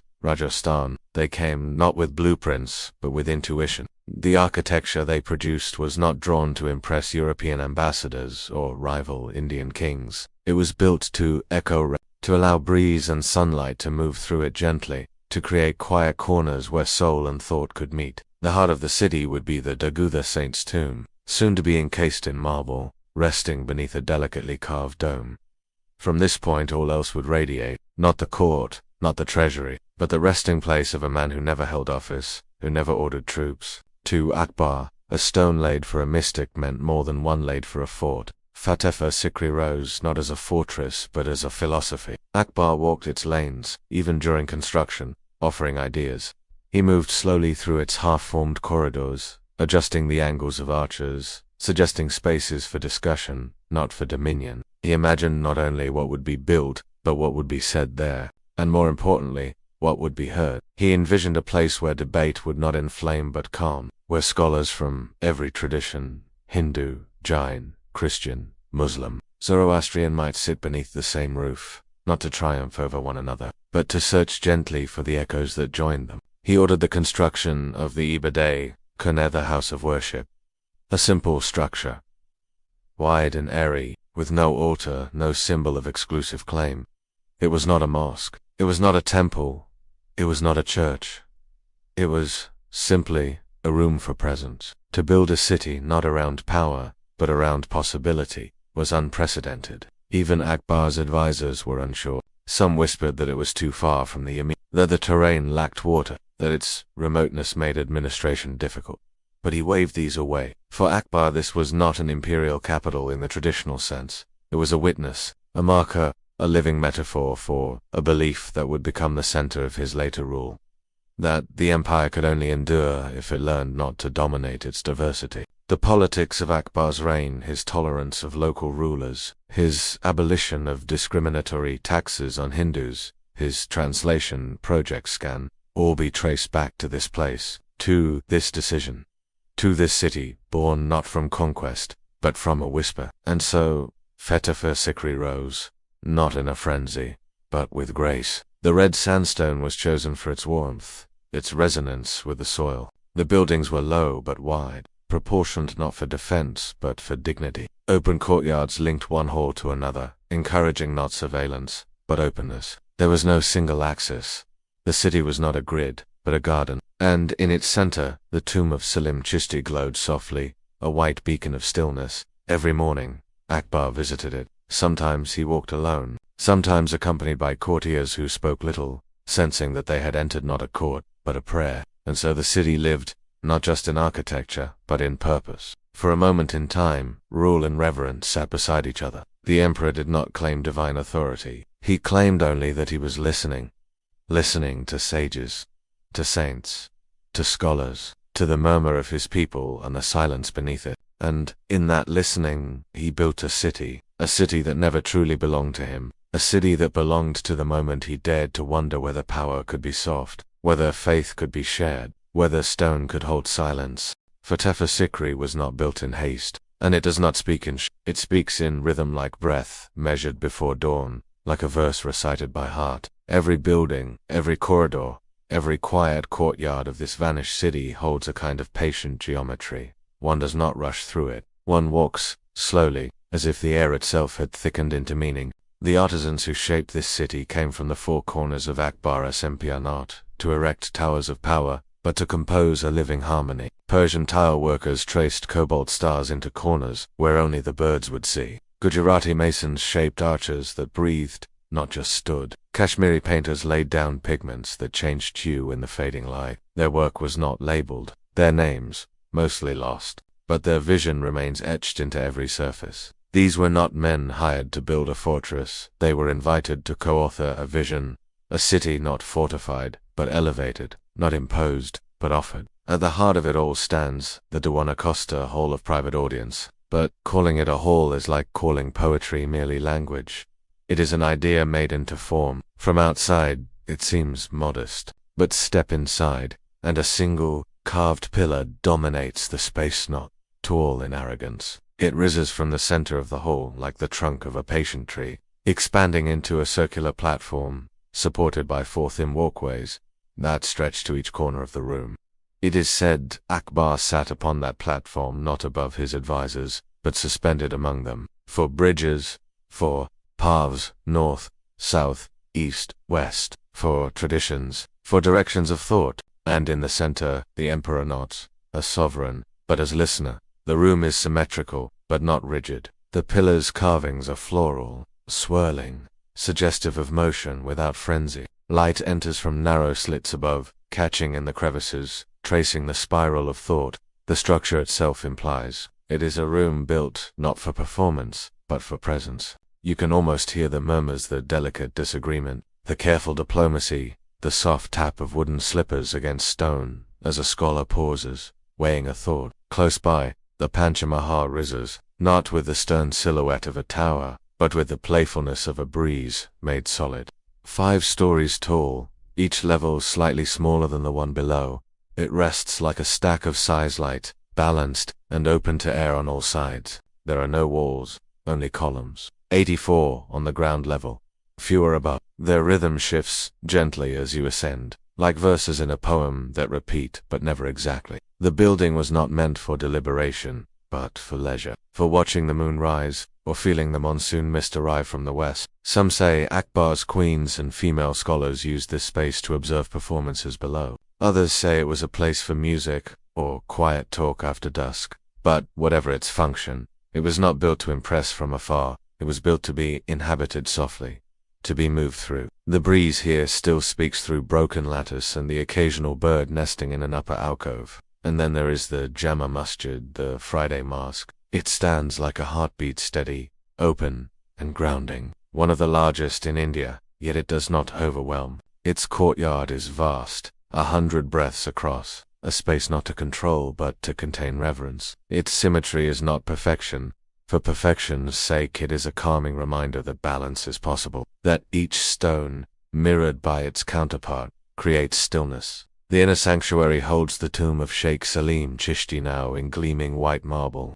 As a breath, the Jalisto's delicately carved marble screens that surround the tomb are so fine, so lace-like, that wind passes through them like prayer. Some are carved with stars, others with It is said one artisan carved a single petal behind a pillar, where only the birds would ever see it. When asked why, he replied, "Because God sees in all directions." Such was the spirit of creation here, not for recognition, but for devotion. The Buland Darwazatha Great Gate stands nearby, its height staggering, 40 meters from ground to crown. It rises not like a wall, but like a hand raised in welcome. From below, its scale shrinks those who approach.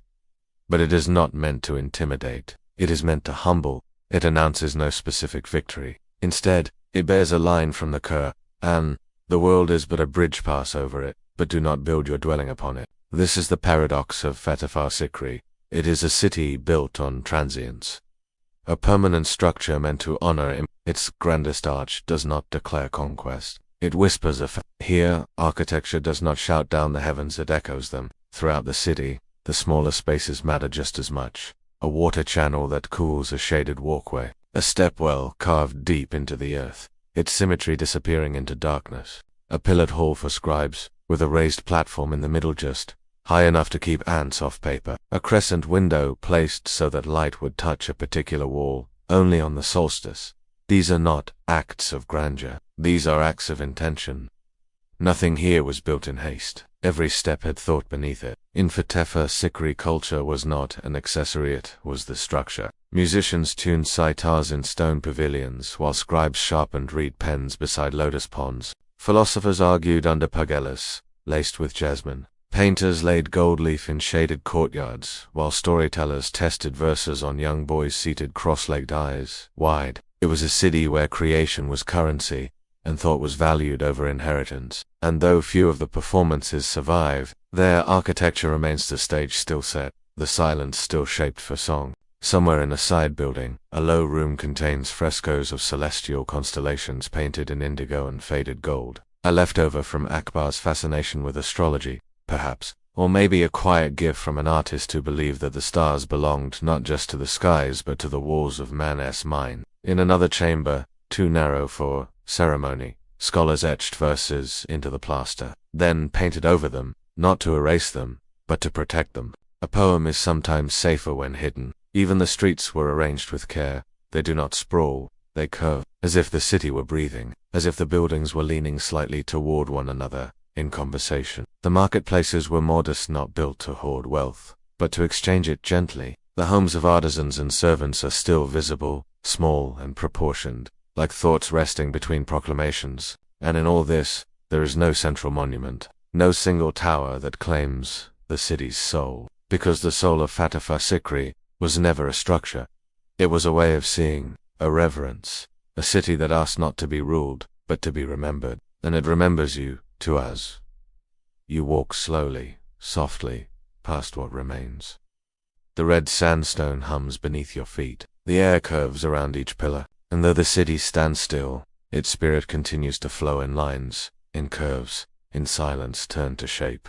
At the very heart of Fatehpur Sikri, Tucked neither in the grandest courtyard nor the tallest gateway, stood a room that did not echo with the clang of judgment or the chant of ritual. It echoed, instead, with something quieter: conversation, questions, hesitations, hopes.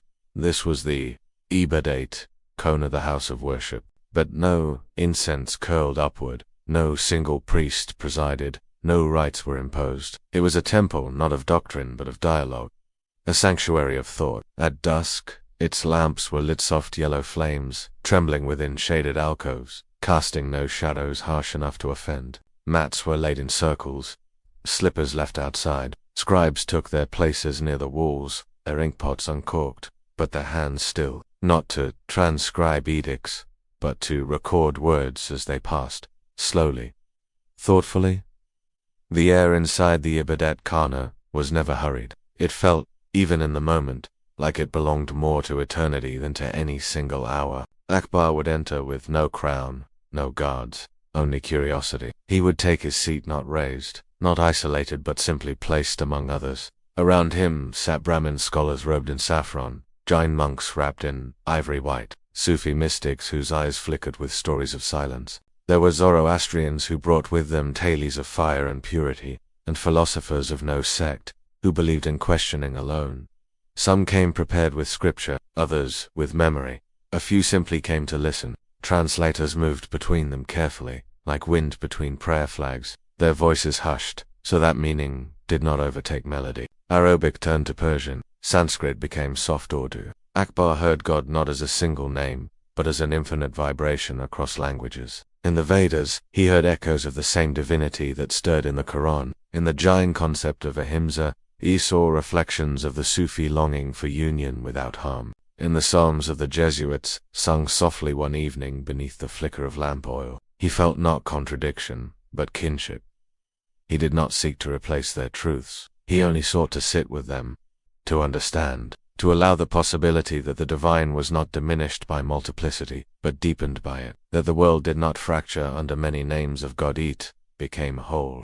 The Ibadat Khana was not a place of winning or losing. Arguments were not settled, they were opened. A Buddhist monk once described suffering not as punishment, but as a veil through which clarity emerged. A Muslim scholar responded not with objection, but with a story of the Prophet weeping at the suffering of strangers. A Christian priest read aloud from the Gospel of John, and when he said, "In the beginning was the Word," a Hindu scholar nodded, murmuring a verse about the primordial sound. Their voices did not clash, they circled. They bent toward one another like reeds in wind.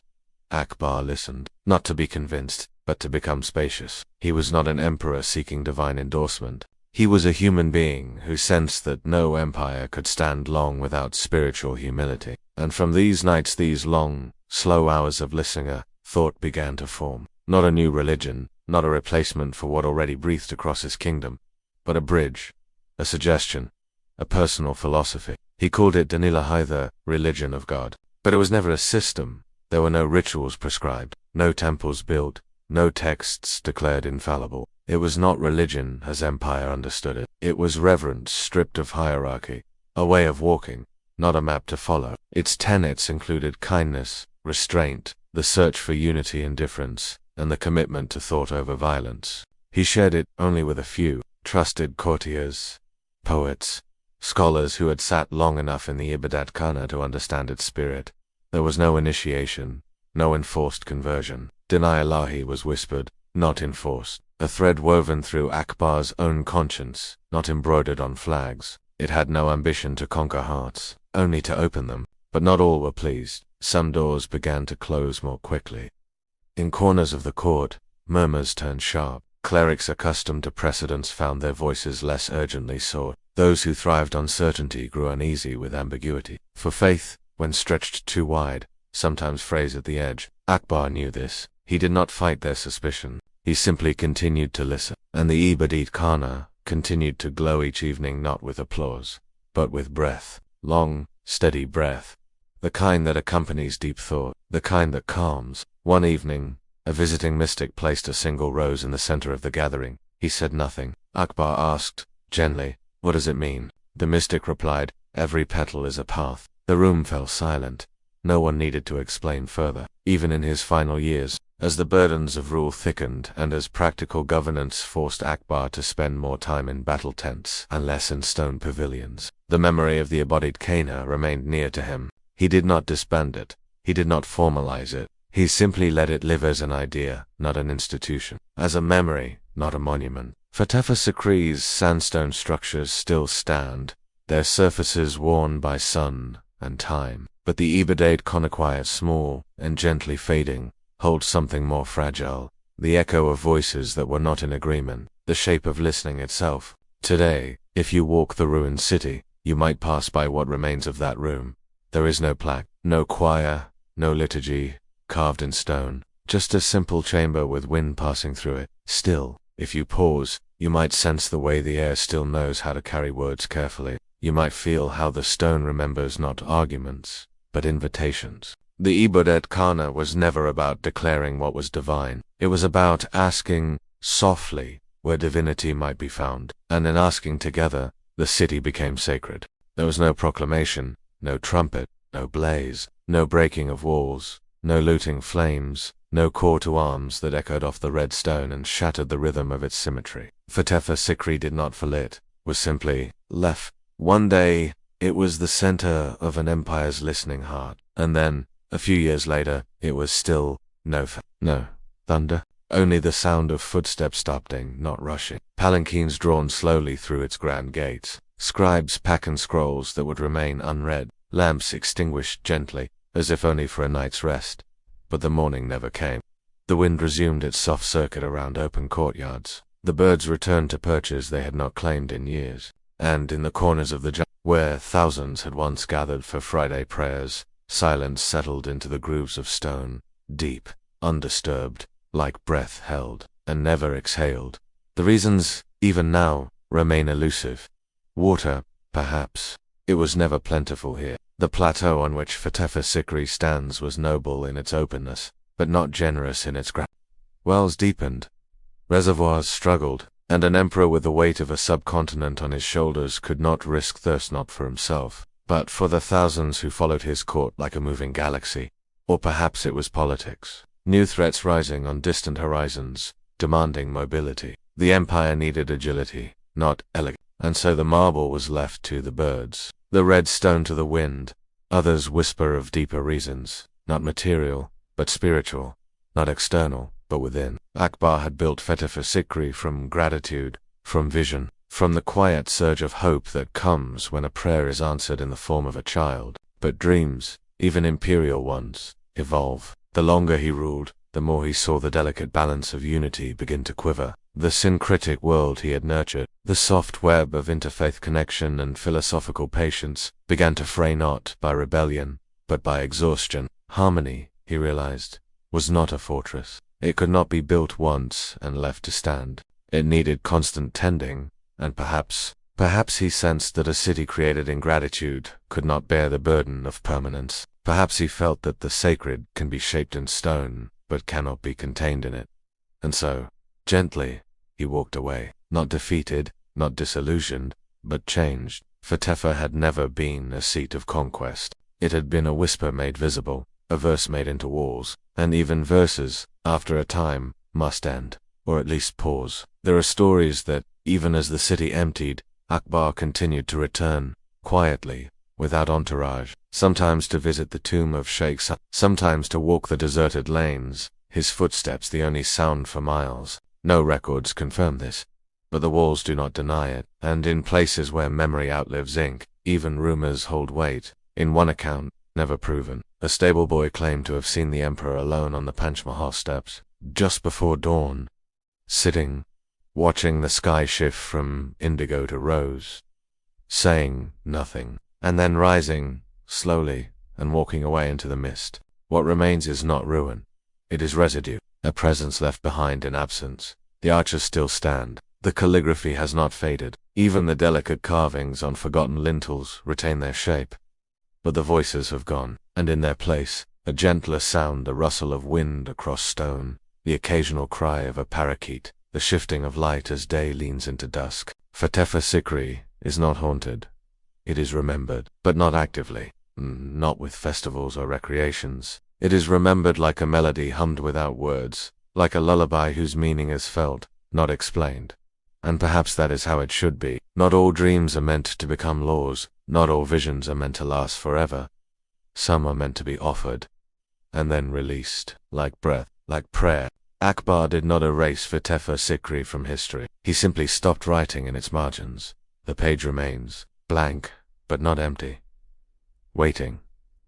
Still. Today, visitors come, some with cameras, some with reverence, some without knowing why they are drawn. They walk slowly, not because they are told to, but because the city invites it.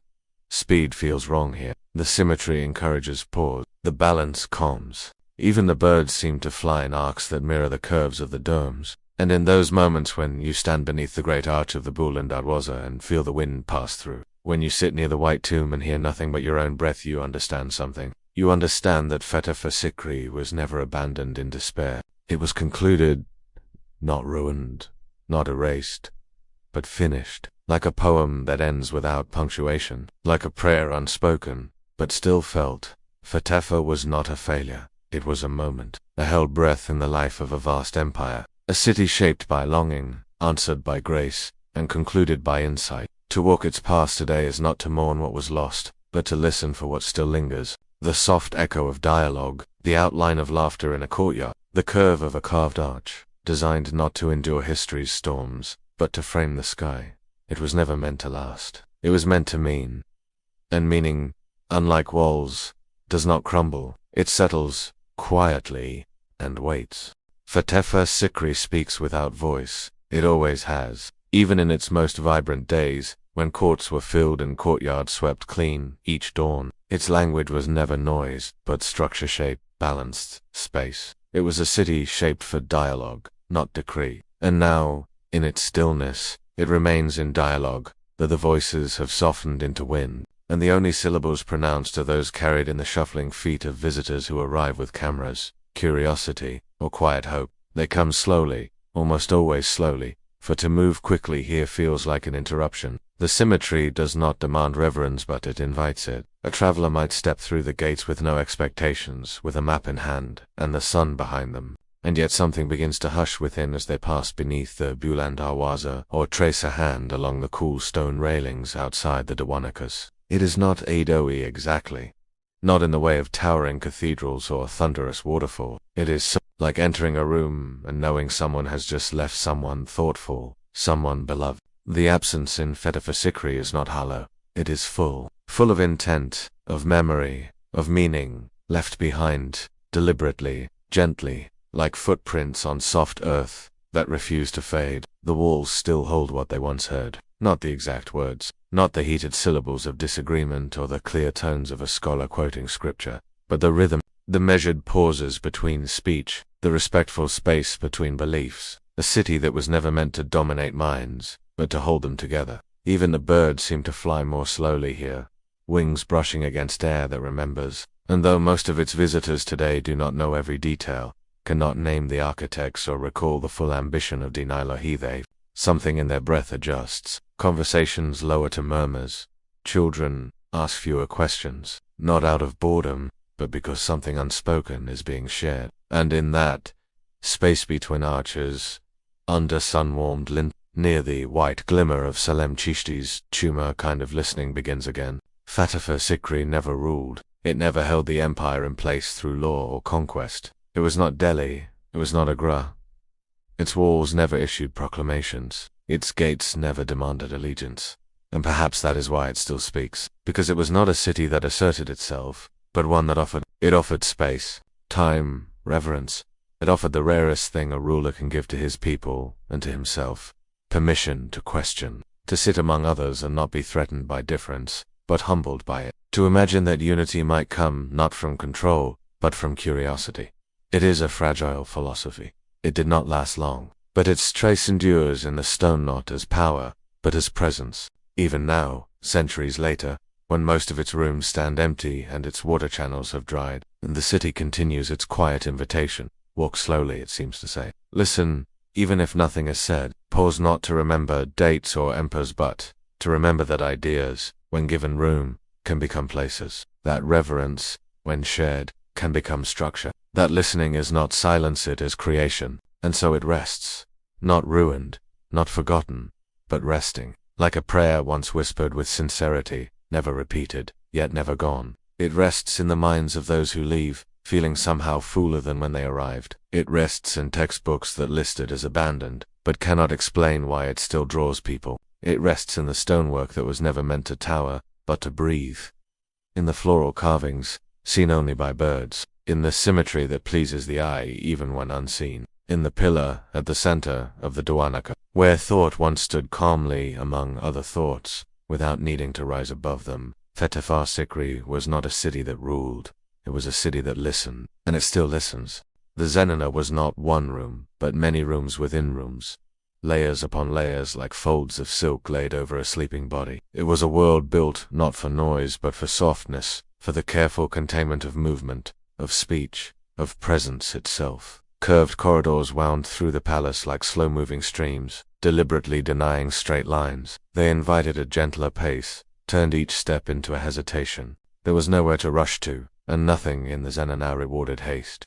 Instead, its walls curved inward, like a shell grown not to protect, but to quiet. The ceilings were low in some places, forcing a bow of the head, while, in others, light filtered in through delicately carved yali screens, panels of lattice so fine they turned sunlight into lace. The sun never entered with force. It was tamed here, its heat diluted across sandstone floors, broken into patterns that moved slowly as the day passed. A geometry of time. Even shadows seemed choreographed. One did not simply walk through this. One entered it as one might step into water gradually, quietly, with awareness. The scent of jasmine was almost constant, though it was never overwhelming. It lingered like memory, clinging faintly to the silk of cushions, to the clay of the courtyard walls, to the soft skin of a wrist just withdrawn from an oil lamp's warmth. This jasmine mingled with rose, with the faintest hint of cloves ground earlier that morning by a kitchen servant who moved through these spaces like a breath. Perfume was not decoration here,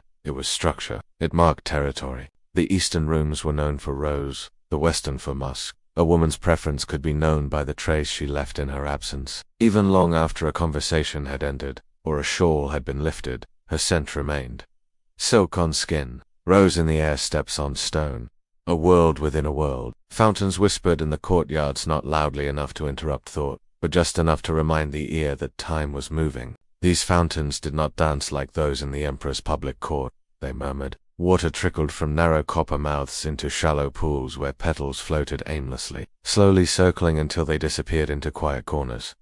The stone around the pools was always cool. Women sat there in the afternoon, reading, braiding hair, tracing verses into the thin layer of dust that no servant ever disturbed too quickly. Time was not measured in the Zenana by clocks or sunrises, but by the movement of light across water, groved by the slow changing of scent from jasmine to rose as the day drifted into evening.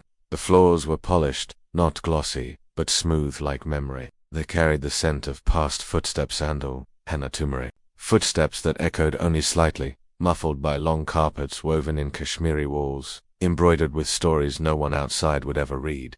The walls, too, held memory. In some places, the paint had faded floral patterns, now barely visible, but, in others, the blues and golds still held. Birds, painted in miniature. Flowers blooming from scrolls. Tiny faces, perhaps once modeled after real ones, now anonymous. The architecture did not call attention to itself, yet it surrounded completely.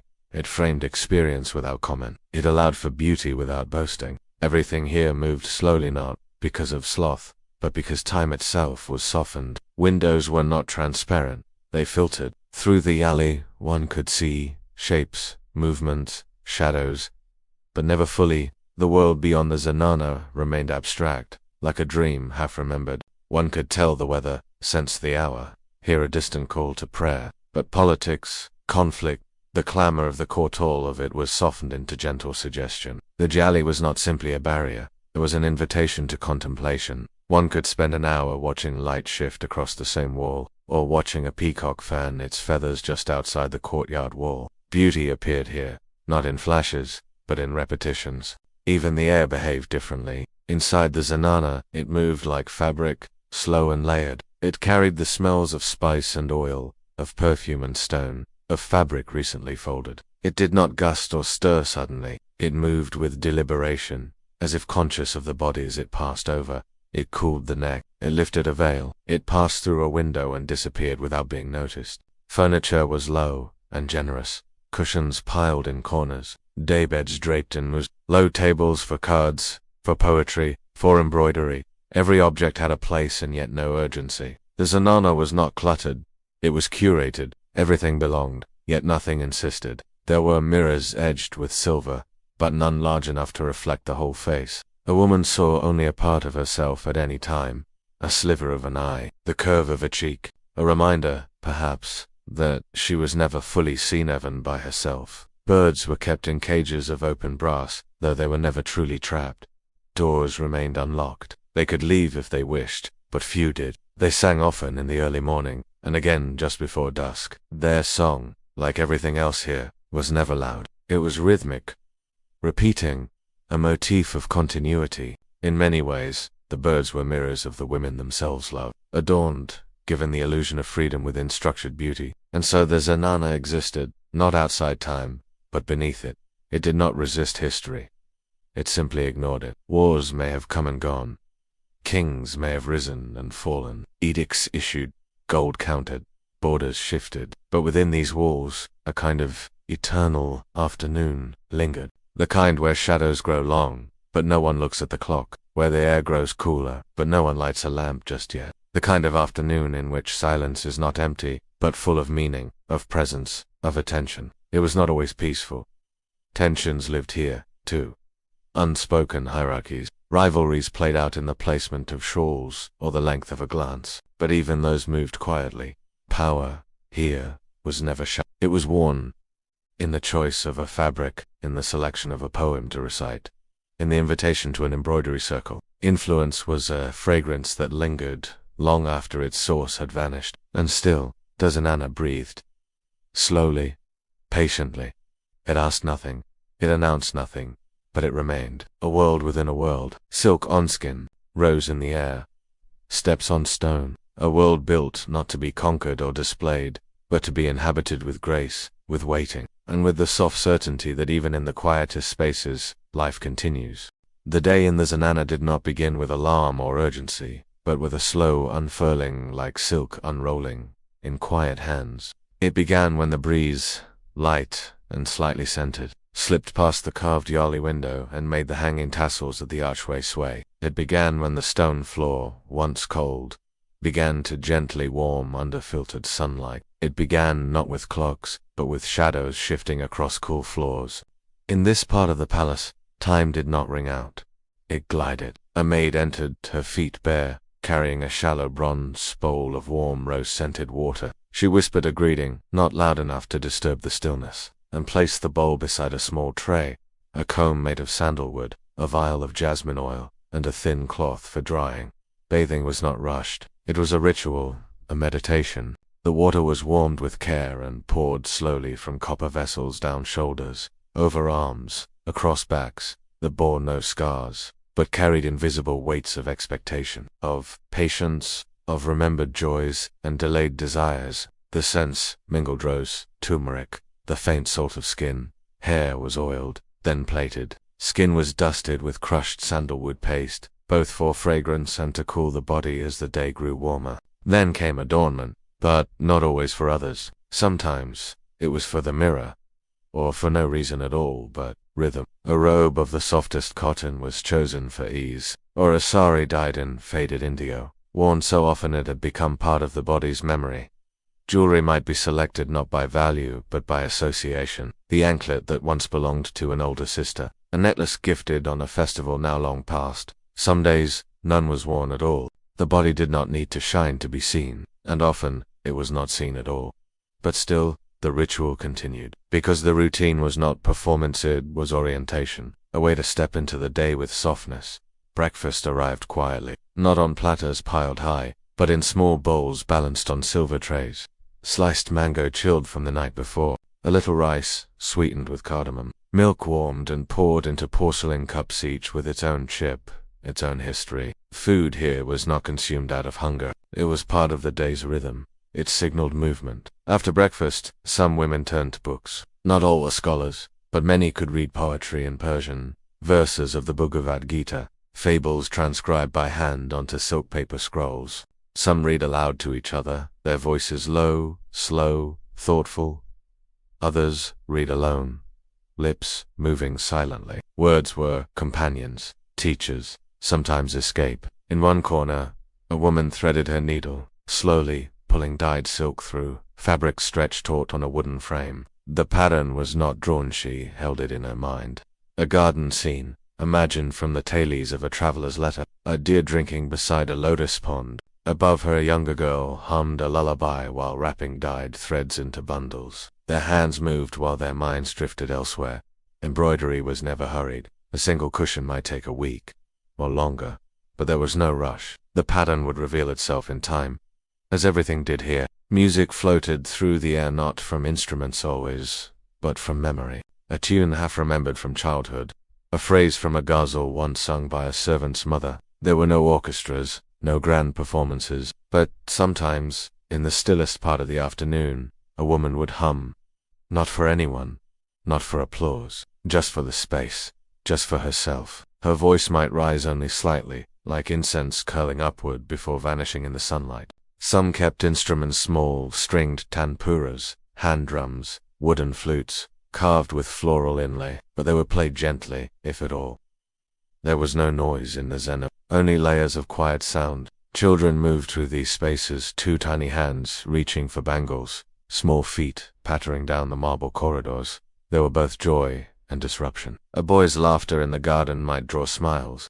A baby's cry might echo off stone, softened only by the quick steps of a nanny arriving with a lullaby already forming on her lips. Women cradled their children, not in secret, but not in display either. It was a private joy, maternal and careful. A child's first word, the smile that came only for one voice. These things were not written down, but they mattered. And then there were the whispered conversations spoken behind silken curtains, exchanged while passing trays of dried fruit, shared while threading pearls onto string. They were rarely about politics, though some women kept close to news. They were more often about memories, about longings, about things half believed. Do you remember the rain last spring? One might ask. Do you think the emperor still favors her?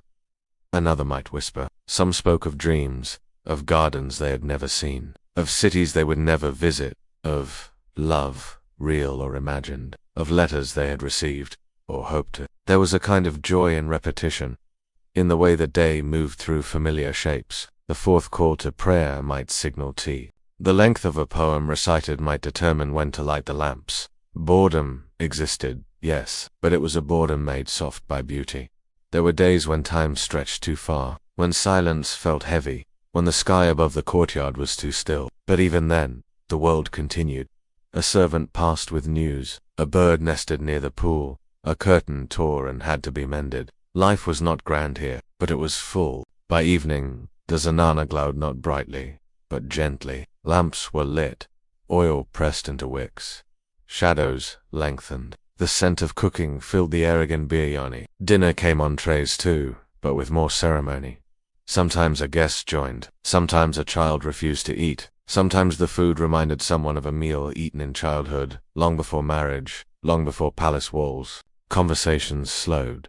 The day exhaled, and at night the walls whispered. Women sat on beds layered with cotton and silk, listening for wind, for a letter, for nothing in particular. Some prayed. Some wrote lines of poetry in charcoal on reused cloth. Some watched the moon cast long shapes across the floor and said nothing. The day ended not with endings, but with tapering. No one rang bells, no one closed the book. Sleep came slowly, or not at all. And still, the world within the zanana held, a world not ruled by urgency, but by repetition, not marked by greatness, but by grace. The same steps, the same songs, the same shadows shifting across the same core floor, again and again, and again. Power in the zanana was never worn loudly, but it was always present, stitched into silks, braided into hair, folded into gestures to refine for the outside world to notice. It lived in glances, in silences, in the precise positioning of a shawl across one's shoulder during evening prayers. This was not the kind of power that announced itself. There were no drums, no banners, no armies, know the craze, but influence shaped like a whisper behind a screen. The women of the Mughal Zanana lived within a world that outsiders called confined, but within that supposed confinement existed a labyrinth of rank, memory, and intent. The structure was understood not through proclamations, but through rhythm. Senior wives, the Padshah Begums, occupied the highest chambers, their names invoked with care, their permissions rarely questioned. These were the women married not only by law, but by timing, by lineage, by diplomacy. Their voices, though rarely heard in public, echoed in decisions. A raised eyebrow from the senior-most wife might slow a minister's confidence. A glance exchanged across a courtyard could unravel a plot long in the weaving, and below them by step, not always by distant scheme, the junior wives, favored concubines, widows of emperors past, and princesses whose roles were shaped more by anticipation than action. Some were young and uncertain, others old and quietly powerful, their memories long and their alliances invisible. Hierarchy was rarely contested openly. It did not need to be. Power could be asserted through perfume, a particular attar worn only by those with permission. Its arrival in the hallway could signal a conversation that would follow. Jewelry, too, was not only ornament, it was language. A ruby worn on a third toe, not the second. A bangle missing from the left wrist. A necklace that had not been seen in years, now suddenly worn for an afternoon tea. These were cues, understood only by those who lived inside the rhythm of the zone. A servant might pause slightly longer after delivering food to one chamber rather than another, signaling where attention should turn. A scarf folded and left on a carved bench near the fountain could mean many things, depending on its color, its fabric, its presence alone. These were the signals of a place where words were precious, and presence itself was political. Informal diplomacy unfolded over shared cushions, through recipes traded with intent, through questions asked twice and answers given only once. A young woman might gain favor not through beauty, but through listening, through recalling an anecdote at the perfect moment, through offering a cooling paste for a headache with just the right combination of herbs suggesting care, competence, and connection. There were no thrones here, but there were positions, chairs offered to the right rather than the left. Cushions fluffed a moment longer. A piece of embroidery paused and picked up again when a particular woman entered the room. Respect was neither demanded nor requested. It was observed, or it was not. But power was not only a matter of seniority, it was also a matter of memory. The Zanana remembered. Women who could recall the exact phrasing of a conversation that had occurred months ago held a different kind of strength. There were women who watched, who noted, who never spoke out of turn, but always knew when to shift their attention. They did not carry blades, but their recall was sharper than steel. There were poets in the Zanana too. Not all wrote, but many remembered verses, repeating them in gentle rhythms that revealed loyalties, coded disappointments, or subtle alliances. A poem could be recited aloud in one woman's room and overheard in another, prompting a conversation 2 days later that changed the course of a decision made far beyond the Zanana's walls. There were spies too, but not as they are imagined. No cloaks, no secrets stolen by force. Just quiet, just attention. A maid who always seemed to be arranging flowers in the room where a visiting envoy's wife sat too long. A girl whose embroidery never quite covered her listening. They moved without interruption, without accusation. They simply remembered. Influence flowed in this place, not from titles, but from use. A woman who could calm a child with a single story became invaluable to the mother whose sleep had been troubled. Another who knew the preferences of the emperor's physician might secure an extra visit for her aging aunt. Another who hosted a tea circle with precisely the right mix of women, those who quarreled slightly, those whose south could realign tensions that had simmered for weeks. These acts did not bear names. They were not recorded in the annals of power, but they held weight. They carried motion. They shifted the unseen gears of a court that believed itself guided by emperors alone. Some women held influence over artists, commissioning paintings that never left the palace, yet which shaped the way stories were imagined. Others acted as patrons of textile design, introducing motifs that later appeared in royal tents and battle robes. Never credited but always recognized, a particular woman's taste in color might eventually become court fashion. Another's interest in a Persian tale might prompt a new manuscript to be illustrated and circulated. Some guided the upbringing of princes, shaping the metaphors through which they would understand the world. A whispered tale about a foolish king and a clever dove might seem harmless until it was retold by a future ruler who no longer trusted flattery. These were the long games. The soft games. Games played with scent and memory, with lullabies and letters, with shadows and light, and still, much of it was unspoken. The zenana had no assemblies, no declarations. Alliances shifted like silk across the lap, subtle, fluid, ever in motion. A woman might fall from favor, not because of a mistake, but because a servant paused too long after hearing her name, or because she failed to light the correct incense on the night of the full moon, or because her poem was recited a second time, and no one smiled. Such things were not punishments, they were adjustments, corrections made without confrontation. It was rare for anger to rise loudly here. More often, it appeared in silence, in a door closed earlier than expected, in tea served just a degree too cold. In this world, even absence could be presence. A woman's choice not to attend an embroidery circle might ripple further than her attendance. Her silence could be an answer, her refusal to comment, a statement, her laughter, just slightly too loud, a warning. And through it all, the architecture of the zenana absorbed and reflected. Rooms designed to muffle sound also heightened certain whispers. Courtyards that seemed open, actually confined. Spaces that invited togetherness also encouraged eavesdropping. It was a place where proximity could be manipulated, where being overheard was never entirely an accident. It would be easy to mistake the zenana's passive still pond beside the river of politics. But those who lived within knew better. They understood the currents beneath the surface. They knew which words to repeat and which to let vanish. They understood that power was not always taken. It was held in gestures, in glances, in what was not said. And so the women of the zenana lived queens and attendants, poets and rivals and allies, not beneath power, but within it, not above it, but beside it. They ruled no territories, but they shaped thought. They commanded no armies, but they maneuvered minds. Their strength was not seen in stone, but in silence.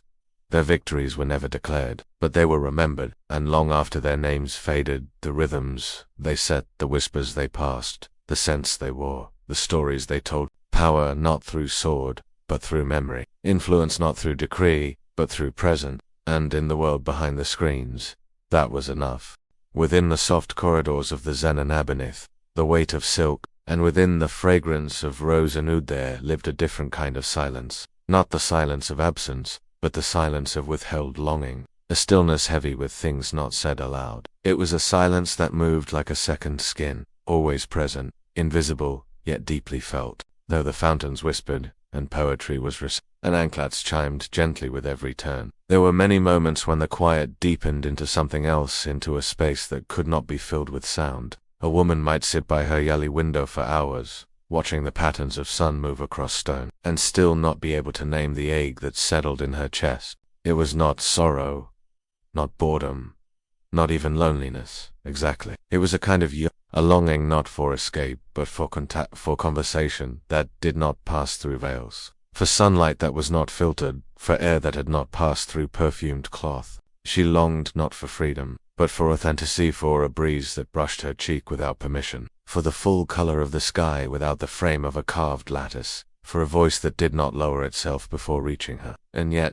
there was no rebellion here, no cries against fate. The women of the zenana did not howl. They endured, quietly, dignified, poised, but that did not mean they felt less. In fact, within those stone walls, emotion bloomed in subtler shades. She might write verses not to be read, but simply to remember how it feels to think without interruption. On a scrap of cloth, with charcoal from a spent lamp, she might pen a line about a bird she once saw as a child, one that seemed to know how to disappear into the sun. She might trace that memory again and again until it blurred into something else. Some kept journals, never bound, never named, just slips of thought tucked into the folds of old saris. Others embroidered their feelings into the edge of a shallow motif repeated slightly differently each time.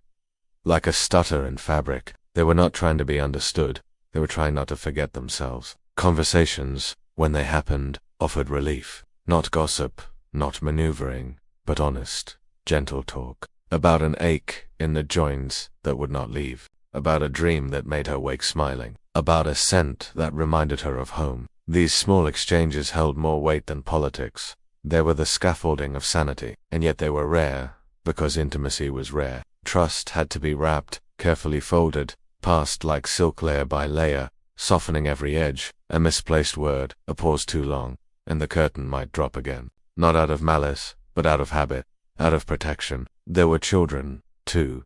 The softness of small hands, the sudden, disarming laughter of a boy who had not yet learned restraint, the wide, curious eyes of a girl watching her mother braid her hair. These were moments of pure contact, but even here, lost lingered a child who grew too fast, a daughter promised to a prince in a land far away, a son taken to be trained in statecraft, raised by men who knew strategy better than tenderness. Sometimes the rooms echoed not with presence, but with absence. A cradle untouched, a lullaby that's caught in the throat halfway through. Grief in a Zenana was not loud, it was patient, it stayed, it moved into corners and sat there for years, waiting. Sometimes grief wore the scent of sandalwood, sometimes it moved with the rustle of a silk robe that had belonged to someone now gone. No weeping, just a soft inhale, a quiet glance. A memory folded into a drawer, and so they created beauty to contain what could not be spoken. The gardens were tended with reverence, not because flowers were needed, but because order was. To watch something bloom was to remember that time still moved forward, even when days felt repeated. Music was played, not to entertain, but to hold the air gently between dusk and night. A flute note, soft and wandering, might trace a woman's feeling better than words ever could. Poetry did not solve pain, but it shaped it, gave it rhythm. Allow the heart to breathe through metaphor what the mouth could not say plainly. Some women painted, not for galleries, not for fame, but because color offered a language beyond the reach of protocol. They painted birds, trees, the curve of a lamp, the tilt of a sleeping cat. Small things, safe things. Some painted their own hands over and over again, trying to see them new. One woman painted herself in fragments. An eye, a wrist, a lock of hair, each on a separate piece of paper, hidden beneath her bedding.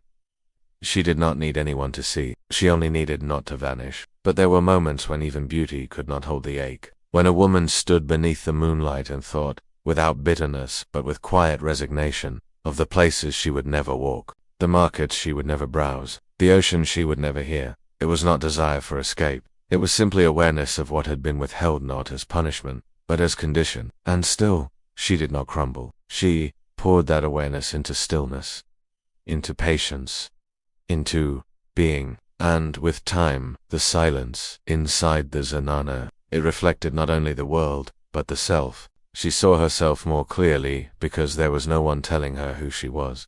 Her identity was not natural.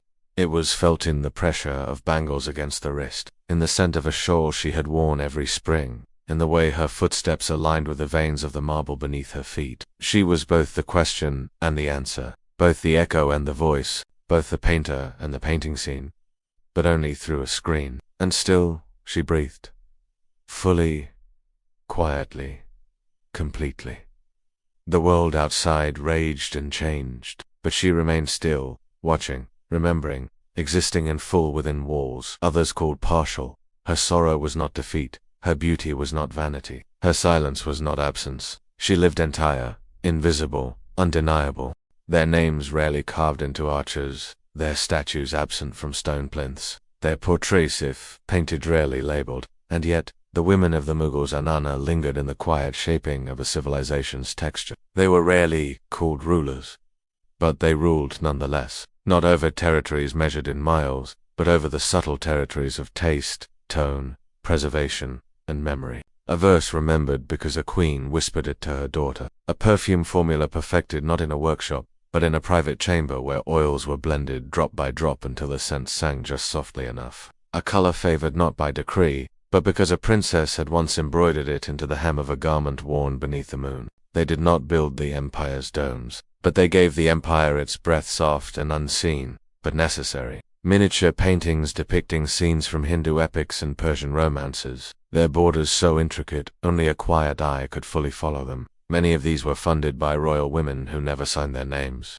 They sent messages through pigment, through subjects chosen, through motifs that suggested harmony across belief, across language. Sometimes a parrot on a branch, sometimes a woman beneath a flowering tree. These paintings traveled far, 2 courts beyond Delhi, 2 private libraries in Persia, 2 markets where ideas exchanged hands without noise. And though the artists' names were known, the patrons often remained unnamed, but they were there. behind the scenes, behind the curtains, behind the brush. In their chambers, stories were preserved, not just grand histories, but tales told by servants, by grandmothers, by poets whose names lived only in memory, a folktale repeated across generations, a proverb embroidered into a handkerchief, a lullaby that crossed the threshold from cradle to empire without ever being written down. Women remembered, and in their remembering, they preserved, they curated not only beauty, but continuity. They held the fabric of culture in their hands, not to reshape it with force, but to mend it gently. They stitched what was fraying. They softened what was hard. They added color where there had been only gray. Some became patrons of perfumers, which combinations to preserve for festival days, for births, for mourning. These scents were not merely pleasant. They became memory itself. The scent worn by a widow, never again imitated. The jasmine blend favored by a princess, remembered by a courtier decades after her death. Smell has no monument, but it has permanence. And in this, too, they shaped legacy. Even in silence, they directed. They advised sons, often without speaking of politics directly. A phrase uttered at breakfast, a gesture of disapproval during a poem, a story selected for evening reading. These small acts moved thoughts, and thoughts moved empires. Their sons went on to become their brothers, ministers, their daughters, wives to other kings. But these women remained often unacknowledged, yet their fingerprints were on the very shape of the crown. And still, when the empire named its buildings, it named men, it named battles, it named victories that stood tall in sandstone and marble. It did not always name the whisperers, the weavers, the listeners, the preservers. Their tombs, if they had them, were simple. Their names faded on the pages of court records, but in the colors of a carpet design, in the rhythm of a poem recited in a quiet village, in the lullaby sung by a mother who never knew its source, they endured. Sometimes, a scholar will come across a manuscript annotated in the margins with a hand softer, smaller, more careful than the rest. A correction made. A verse remembered differently, a symbol added. The scholar may not know the hand's name, but they feel the presence, in the space between lines, in the weight of what was remembered. Their influence outlived their visibility. They did not stand beside the emperor in portraits, but they shaped the room in which he stood. They chose the tapestry, the scent in the air, the metaphor he quoted.